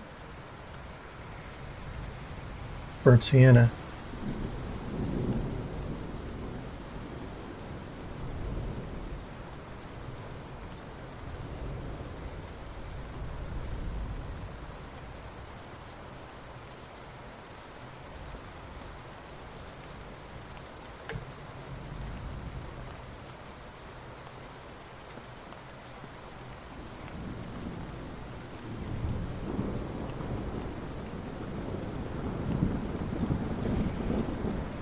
Okay, now I can take some of that as well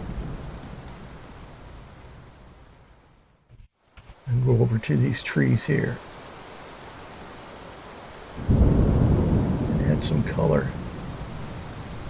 Touch in, give the illusion of some branches around that tree trunk. Go, because I've got linseed oil, I can go right over the top of that green that I just put down there. That nice, heavy, thick, dark green.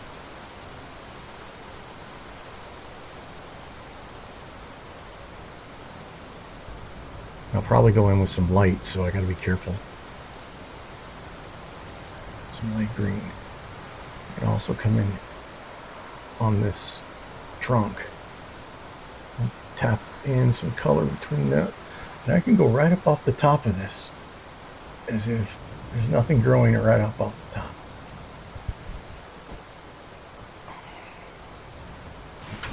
We've got a little ivory black on here. And I got to be careful with that, but I do want to add some of that to those branches where maybe where I need to put in some shading. Be really careful. I can go on this tree too, inside there, and put some ivory black in between some of these and create shadowy effect in there. Could have easily gone in with a mixture of, say, burnt sienna and ultramarine blue. Would have done a lot of the same thing. Might have done it nicer, even. But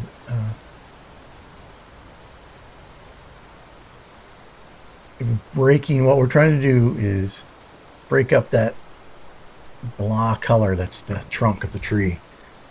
Give it some texture and some life to it. Okay. All right. Now I'm going to take that dark green and I'm going to lighten it up. Put some linseed oil on my brush and then wipe it off. Let's make sure I got. Now I'm going to go and I'm going to loosen up. Okay, so I went with the lighter green and I loosened it up with linseed oil so that it would flow off of my rigger here and hang on to the texture of those brush strokes I used to create. And if I, like here, I can come up here and so it's not important that I don't. I can put highlights in here on these, especially on the tops of these on the sunny side of the tree, and I can do some on the other side. It's not going to be completely shadow. It's not a lot of limbs on this tree, so you should expect to see it, and varying colors. And I can add, look at that, I can add that right to the top there. Add some pizzazz with that color. I don't have to be limited to Again, what are pine trees like? Snowflakes. Don't have a row of symmetrical pine trees unless you're in somebody's yard or in a park. If you go to a park, they can plant all the same kind of pine tree and then keep them groomed up when they're young to make them all turn out like shrubbery. That's what pine trees look like to me when they're all that same shape. They look like shrubbery that you'll see at somebody's house. And so, all right. And I'm using the structure of those brush strokes I already put down with the dark green to grab this paint. Now I'm going to go to a lighter green, and let me think about this and get in some yellow ochre into that. So lighten it up and get some yellow ochre in there.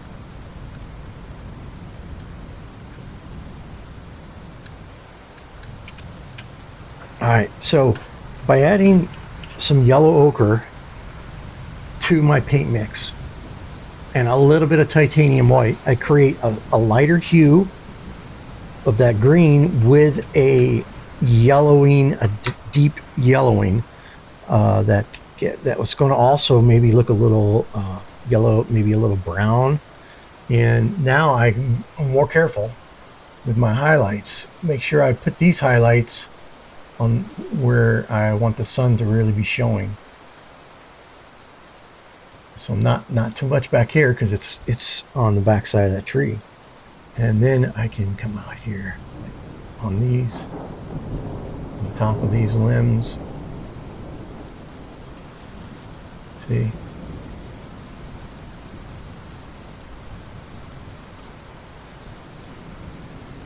So I've already got 2 shades of green. Now I'm going with another lighter one. And again, I'm using for a lot of my, I'm adding some new leaves, but I'm getting a lot of my texture from the dark green I've already put down. And I can create some, with this rigger, I can create some new texture coming off of that. All right. I can't help it. I like to put details in the ground and the rocks are different, but then I like to really dress up my pine trees because so many people in their paintings look like the only pine trees they've seen are on Christmas, on the Christmas tree lot. And see, the only way you can mess up a pine tree is by making it look like the other pine trees.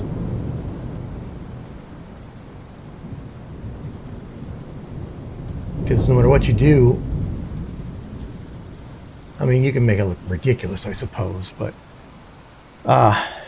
you have to really try to make a stupid pine tree. Again, the inconsistency in the pattern is the beauty of it. Put some lights in here, obviously. And I'm going to come back with one more color. And I'll use these greens when I get into some of the foliage and such on the ground. I'm going to come back with one more color. I'm going to go with a small bit of the cadmium yellow medium. I want to emphasize once again the sunshine. More brighter, more brighter. There, we'll see how that looks. Maybe still too greenish.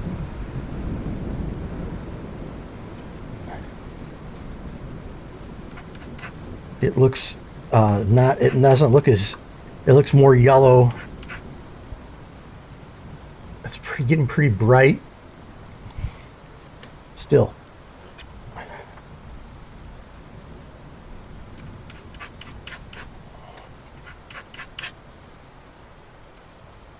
If this doesn't do it, I'm gonna get a touch of cad yellow light, which is a much more yellow, where the cad yellow medium is leaning towards the oranges.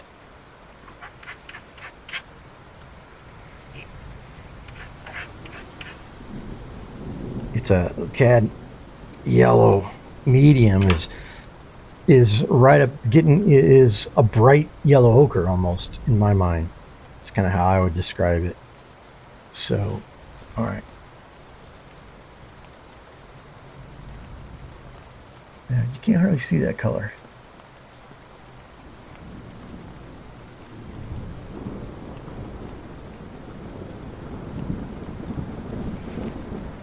It's just not got enough yellow in it.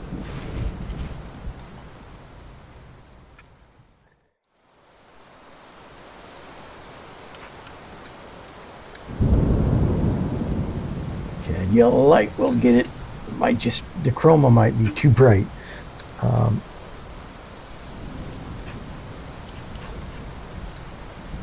But using a lot of this, the chroma would be too bright. But obviously, I have not gotten to the point where this color has overwhelmed with yellow yet, because you can't see it when I put it down. That's it's tricky. Greens are tricky. You got to be careful with them. I can't. All right. Get real careful with that one.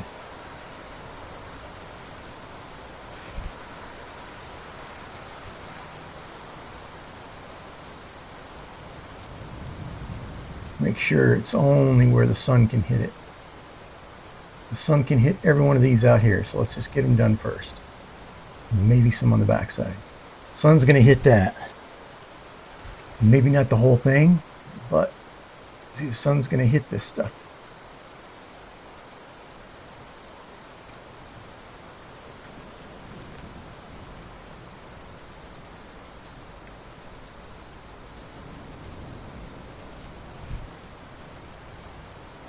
I'm loading up the end of that brush because I want to be able to tap on the edges of it. And on these here, the sun's going to hit that side. I can go with a lot right there. Okay.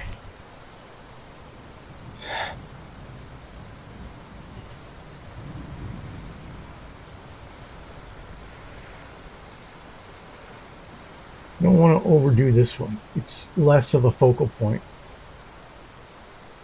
And we don't know what's on the other side of it, so we don't have to describe it as much as far as the sun. Okay. I hope what you see there is that pine trees don't all look the same. I hope you see the how creative you can be with your pine trees. And again, pine trees are like snowflakes. You never paint the same one twice, especially on the same painting.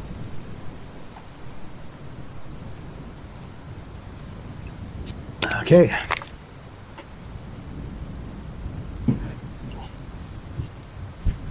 Now I've got to get some ground cover in here. That's going to feel natural.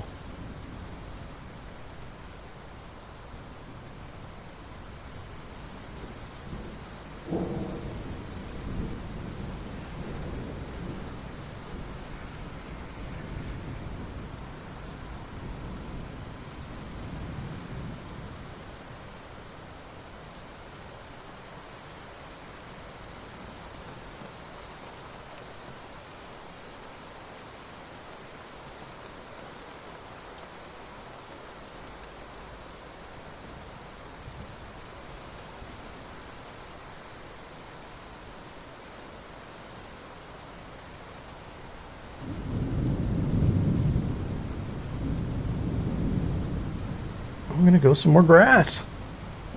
I've already got these marks here. See, I can when I got contrast, I can make good grass.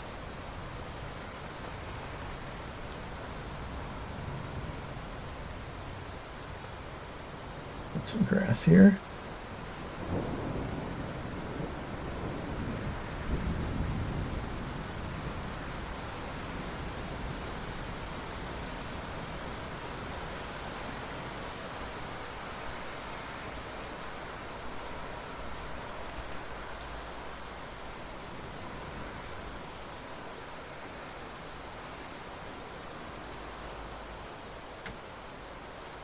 And do some grass coming out of here.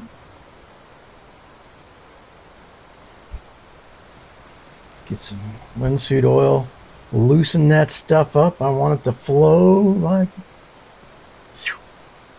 melted butter.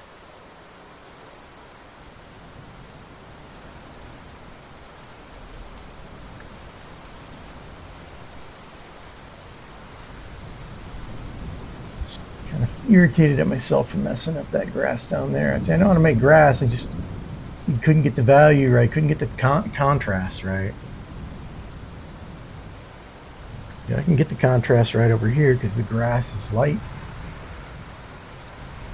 And this is kind of a burnt grass. This is not a yard grass, which can be quite dark.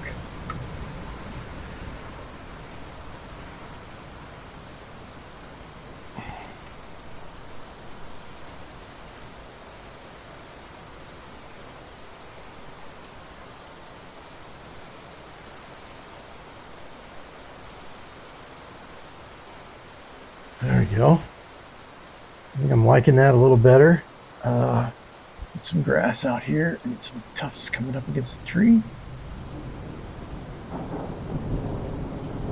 Growing up against the sky or the backdrop of the mountain.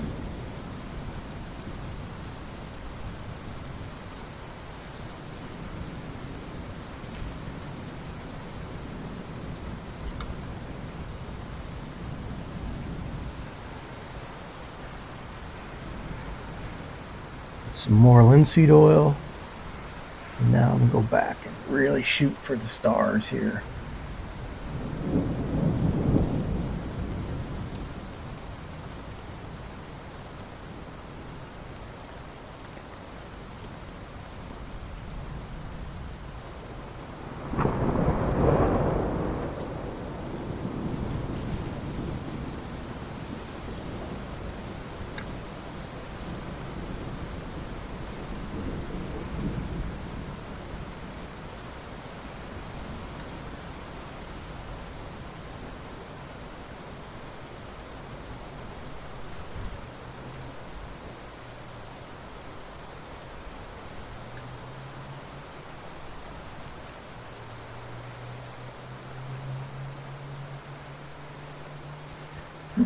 All right, now add some dark into that.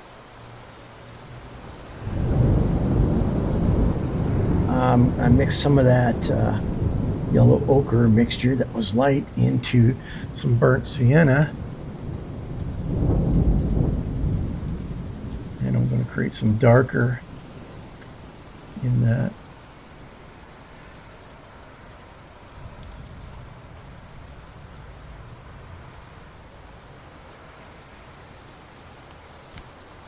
Go back and get some more.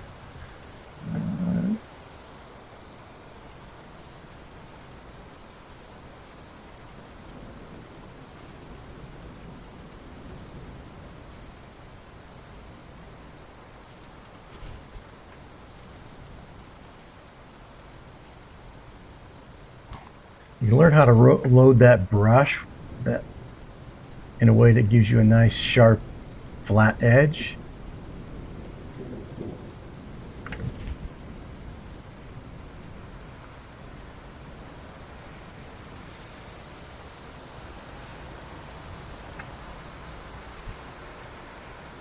Okay, I think I want some of that.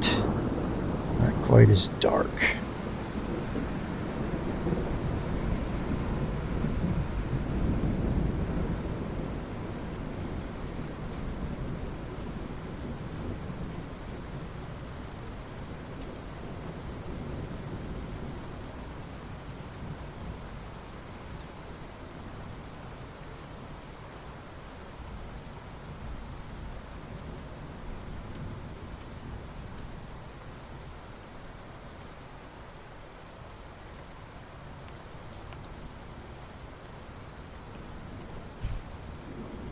And I'm going to come in here on the back of this tree over that rock and add in some darker grass on the back side of that against the shade. And now I can pull in a little bit of color on that.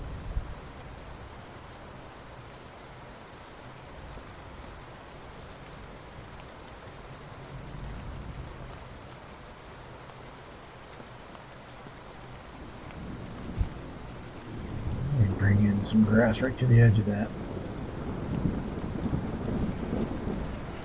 Okay, now gotta come back in here.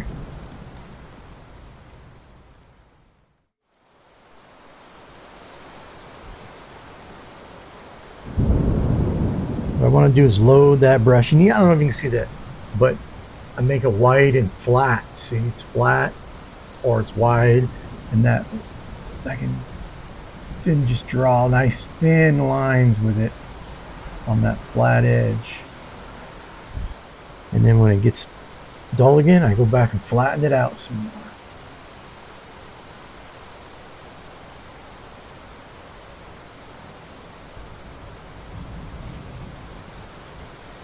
Okay, creating some nice values down in the grass, making the grasses look good.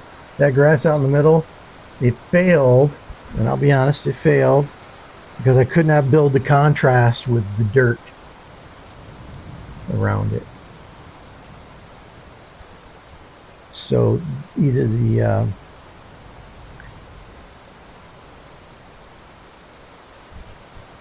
linseed oil, not making linseed oil,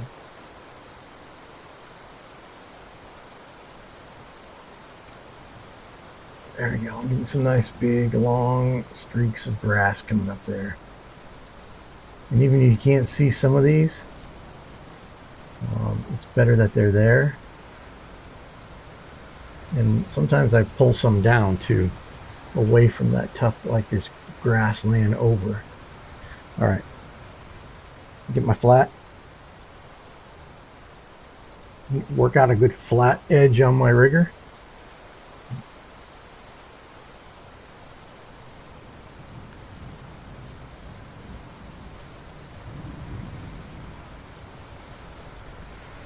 Okay.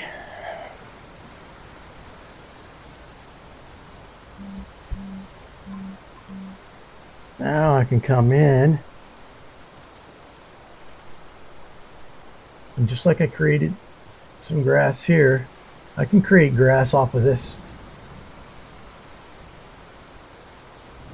You see, I can lay that rigger down and now make that big clump there. But see, that's not bad. You don't worry about that clump. It's not unnatural to have a clump of grass. That clump of grass may be the only thing holding that lumpy piece of soil together. Okay, now I'll come back in with a little bit of dark. And maybe I can get a couple dark pieces of grass out here. Now I'll come in with some more light. I'm gonna go right in front of this tree now.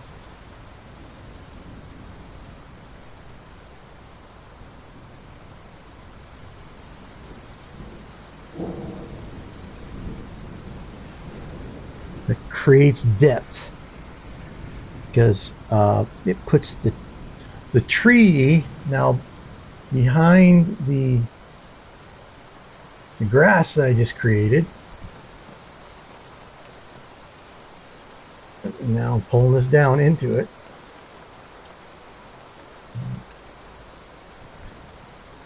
It puts the tree behind the grass I just created, which then puts that means it's behind the hill, the tree is, so it's creating depth. Everything here now is about creating depth. Got some green down in my, but that's okay, we get green grass sometimes.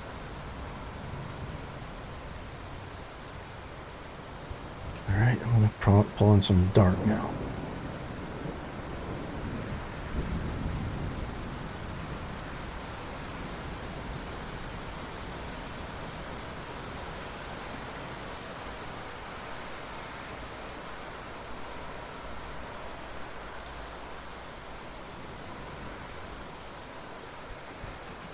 All right, worst one yet, but it's okay. It's on the edge. I'm gonna bring in some light, or maybe some dark. Yeah, bring in some dark to try to fix that one. What I like about it is, see, it's coming out of the.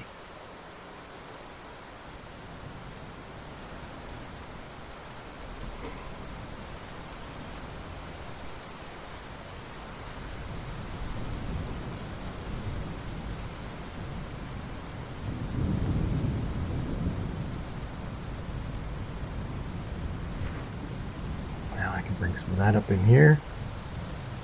Color. Create some uniformity.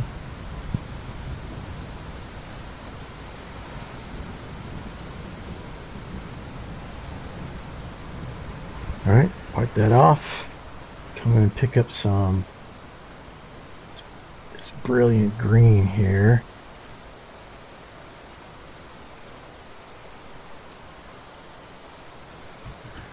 Add some of that into just a little few highlights here.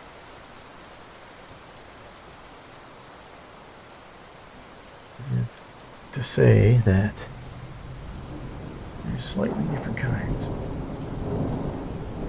grasses out here.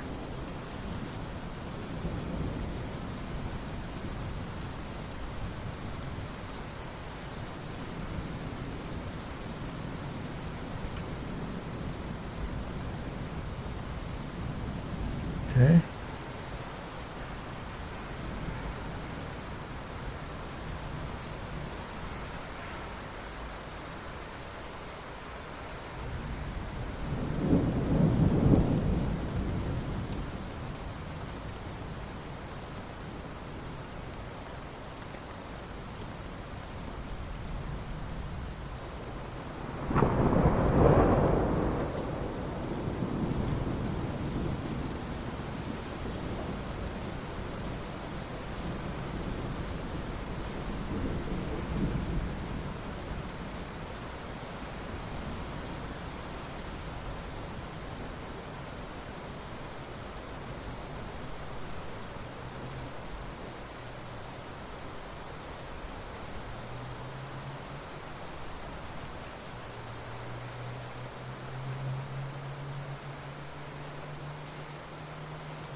Now I'm going to bring in some yellow ochre.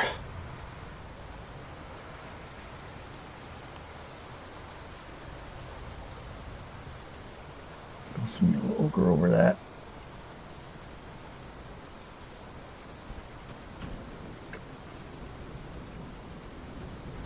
Bring in some burnt sienna to create some shadow and depth in that.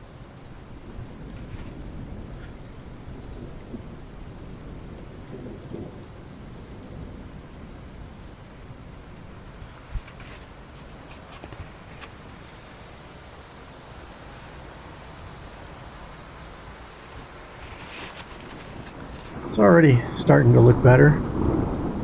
Got some grasses in there. I got my hand. I messed my hand up with all kinds of oil paints. I do want to bring in another patch of grass. This is just too good of a spot. So I start by just laying in some yellow ochre on the side of that rigger and slapping it up and pushing it down. Gives me a good base. Then I come in with a darker, and when I pull that up, get some more linseed oil, loosen that up. Again, I need it to be nice and loose and brawny and come off the brush easy to create these little strokes of grass.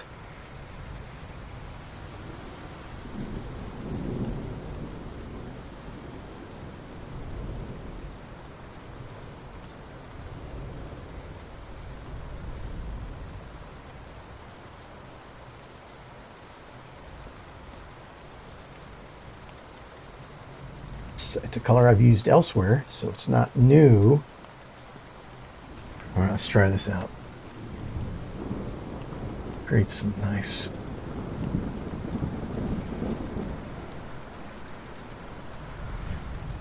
loosen it up.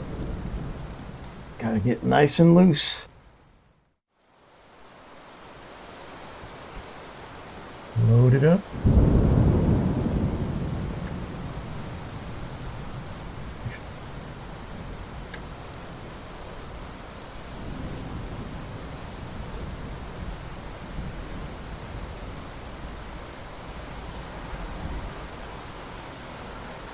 Did add some color into that.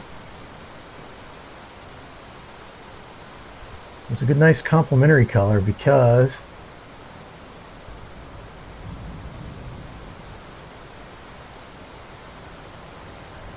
yeah, I like it. Made some nice contrast there. Brought my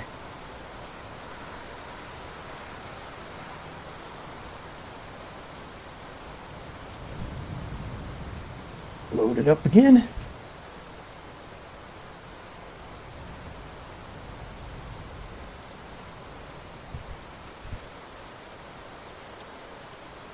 Not after perfection, just pleasantness.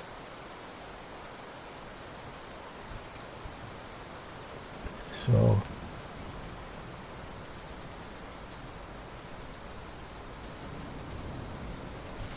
I like what that's doing. I like what it's adding to my paint, my grass. Set in another depth.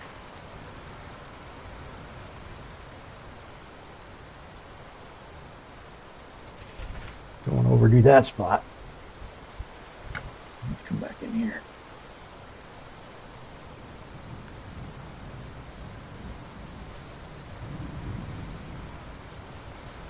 See, you can lay in that paint like that and then pull out of it to make your,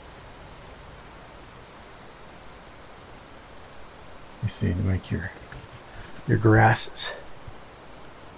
That's another way of doing it rather than trying to get it all to come off the brush. You put some down. I'm going to do that there. And then pull the grass out of that color. You see. Got to control it.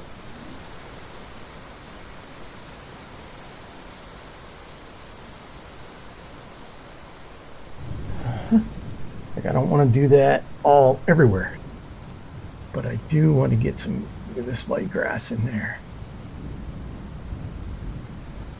Nice big stroke there.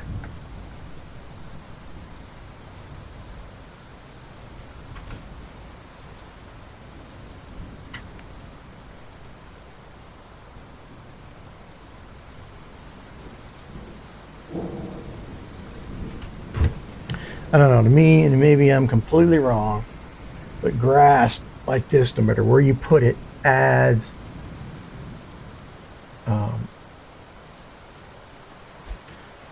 something to the painting to break up, kind of create that visual obstacle to bring some life into the painting. So I'm going to go mess my whole drawing up now, my whole painting up. Going this light color for the, and I'm going to make that tree crooked there. I'm going to make it come up here crooked. It's a messed up, gnarly little tree.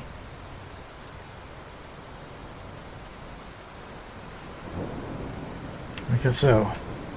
And that's how I'm going to keep it. Now I'm going to come in with some black on this trunk.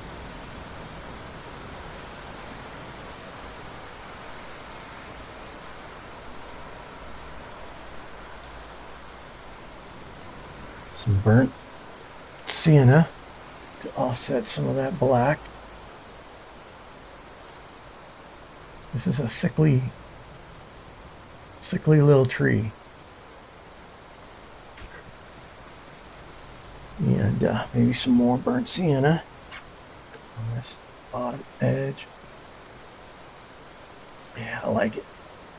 I like it. I can also come out of here with a little sickly branch that's busted off, maybe. Oh yeah. Keep it small. Keep it small, Toad. Keep it small. Okay.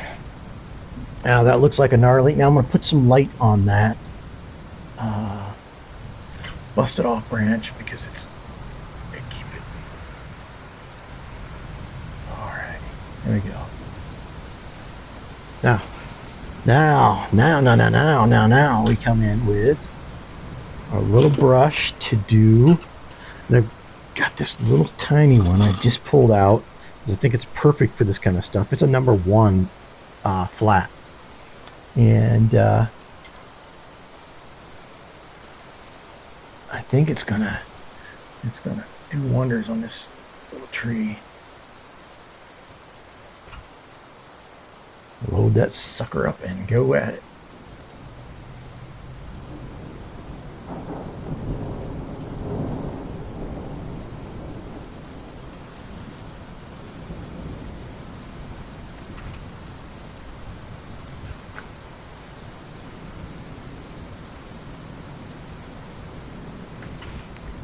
I can bring over this fullness over there.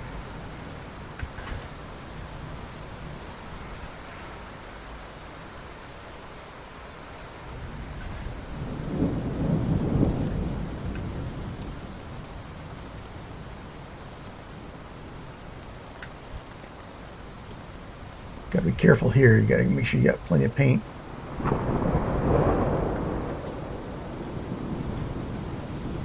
So you don't mix up your colors. Don't want to ruin my pretty rock. But now it sets that rock back in there nice.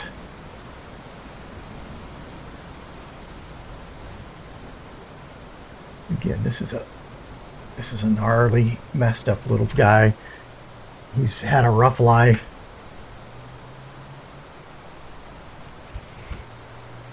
He doesn't know if he's going to make it or not. His wife left him. Kids are all on drugs.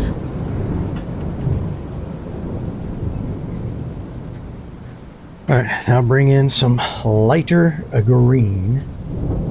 I've used up all my light greens. I got to remix. I got to redo some. So I'll take some of that dark green I use and I'll lighten it up with. There we go.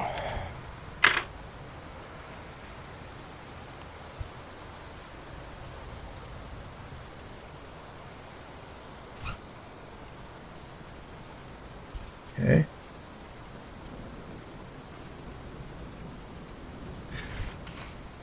This is what your composition that you planned is not always what you stick with. I knew I would need something here. I thought something would come to me. Maybe I'm asking too much of my little brain, but I can now put a nice tree in there.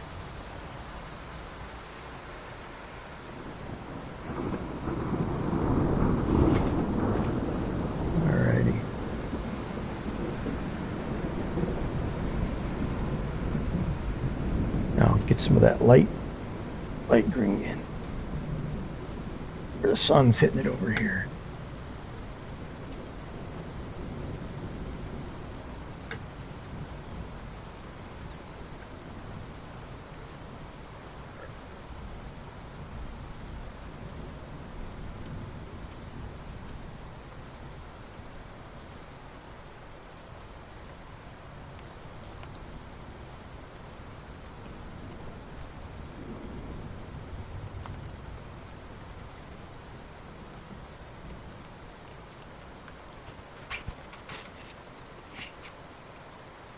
Okay. Now I wanted to come in with some gray. Well, we'll see which one does it here.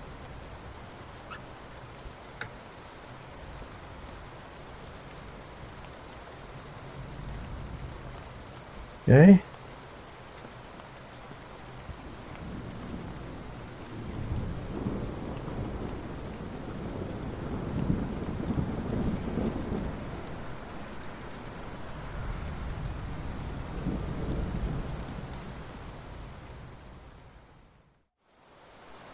Okay, now and some darker stuff. Loosen that up. Trying to create now the illusion of some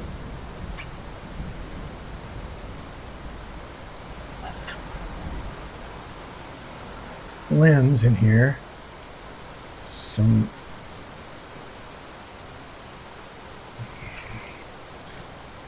now create in here some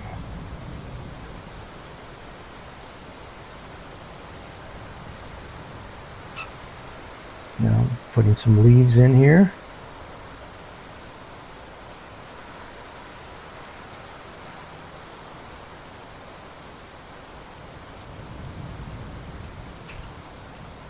Now I come in with some white flowers.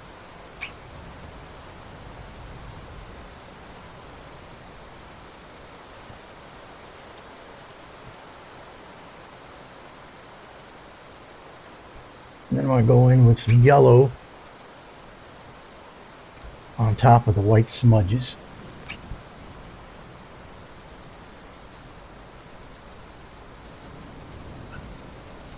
I'll come in with some yellow.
I like what I've done here. I've created some grassy pockets coming down this hill,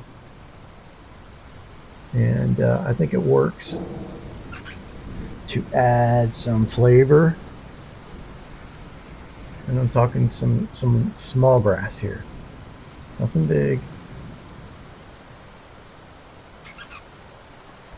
but it does add, I think, a bit of flavor to the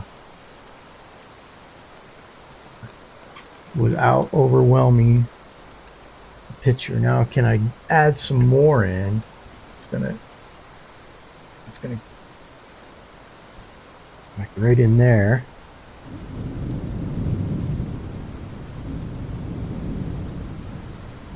I like it. I like it. Just like up here, I started to add some in with the light.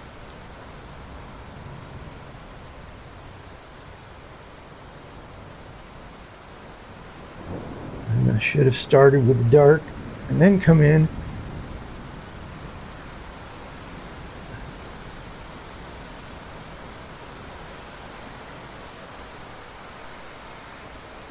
with some color. I'm gonna go in here with some green. Add some bright green at the bottom to add some flavor, and then come out of that with some tracks of that green in there. Do I get enough of that brightness? I think I might need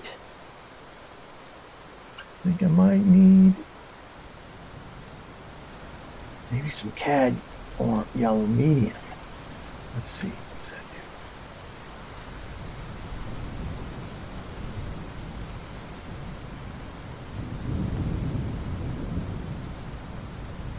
do? Oh no, it adds something though, doesn't it? A cad yellow medium just in there tends to add something to it that says there's something alive here.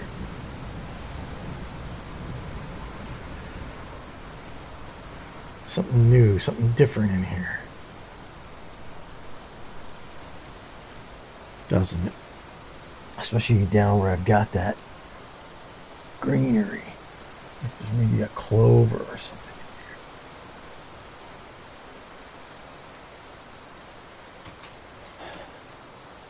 A couple of the specks of that up here too.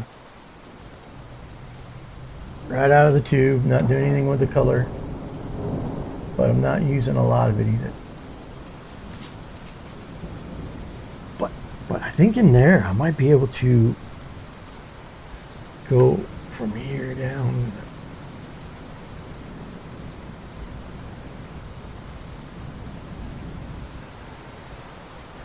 I'll come in with the light green now.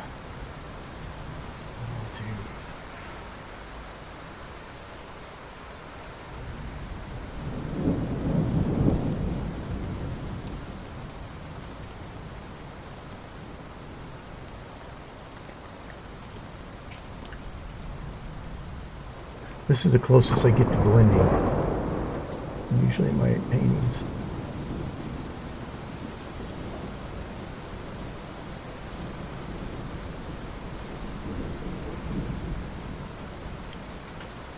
Okay, so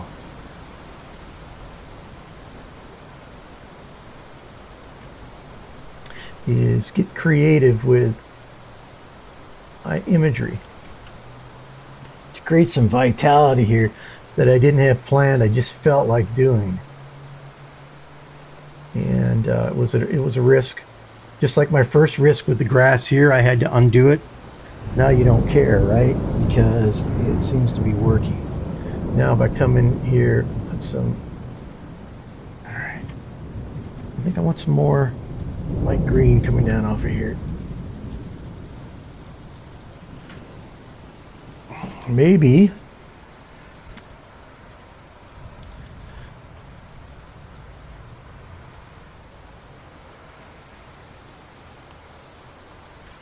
like that. Now tap in.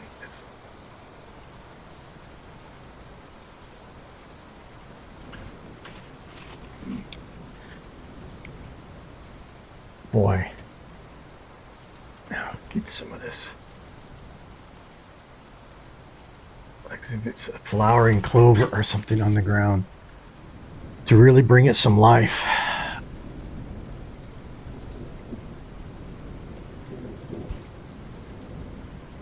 I think the worst one is right here.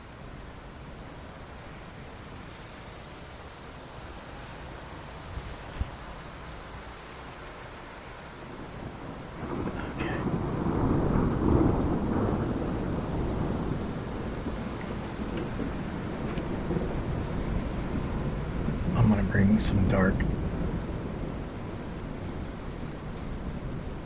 Problem there is too much linseed oil on my palette. Oh, excuse me, on my painting.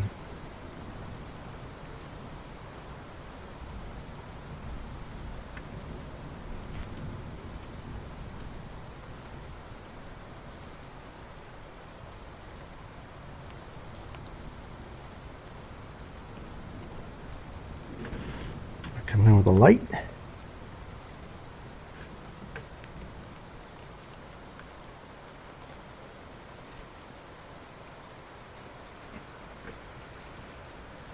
This is experimental painting, and it pays off sometimes. Now come in with some of that,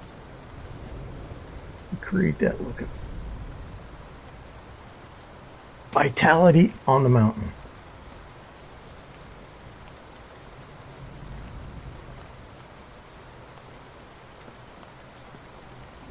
Go up there and do some blue in the sky, thicken that sky up, and maybe call this thing done. I could keep fiddling with it, but I don't know. I kind of like it.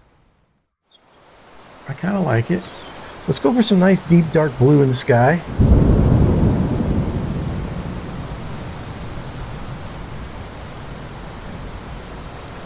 It's not buttery enough. And I don't think it's blue enough. Is it blue enough? Yes, it is. It's blue enough for everybody but me. Into that to make it nice and buttery. You can take, well, some people would say is mediocre brand of paint. And if you learn to paint with it, it can be fabulous.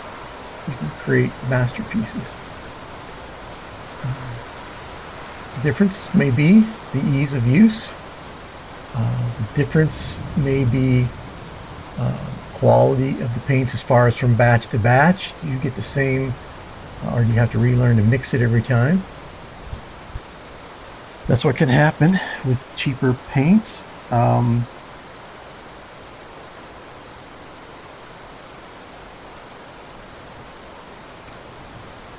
I didn't want to go too much bluer because I can't get too close to the. I don't care if I touch into the mountains a little bit and kind of fade those in. That's not a big deal. Get some fading. Not have harsh edges, but I don't want to make sure I don't damage my trees. Crossing over to the other side. Okay, crossing back over.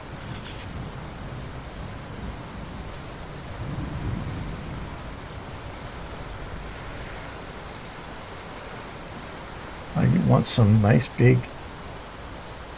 Again, I'm not a sky blender. Again, not the style that I'm painting for this painting. And, okay, I need to come get some fresh paint.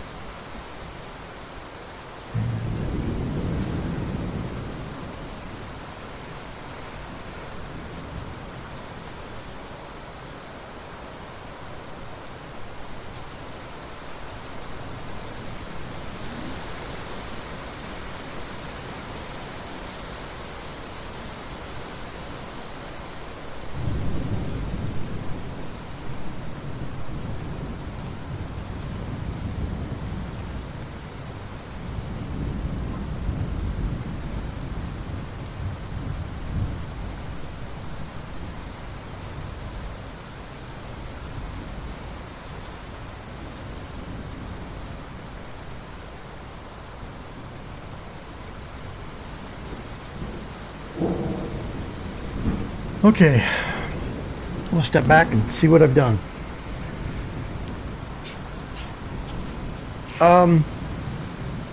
Yeah, it's a wacky painting. I kind of like it though. Does it have a good focal point? Maybe so now with the tree, that little tree in there and those little flowers. Maybe it helps pull you up the hill into that. That's some of my best brush work. I'm not really overly pleased with these mountains faded back in there, but I'm afraid that since they're not the center of the painting, they're not the emphasis, that if I do anything to them, all I'm going to do is foul them up. So I think I'll sign this, and while I'm signing this, I will decide if that's all I want to do or not.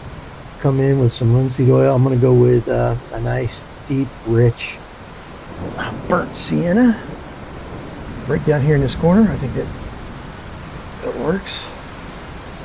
Put the old big toad on there.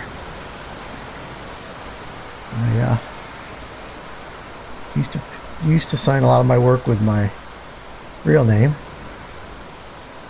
and the reason I don't, it never felt right. I didn't like the way my name signed. I didn't like how it looked. It didn't feel artistic. And as a kind of a joke, a few years ago, I started using Big Toad as a nickname on some videos I was making, and this kind of just stuck.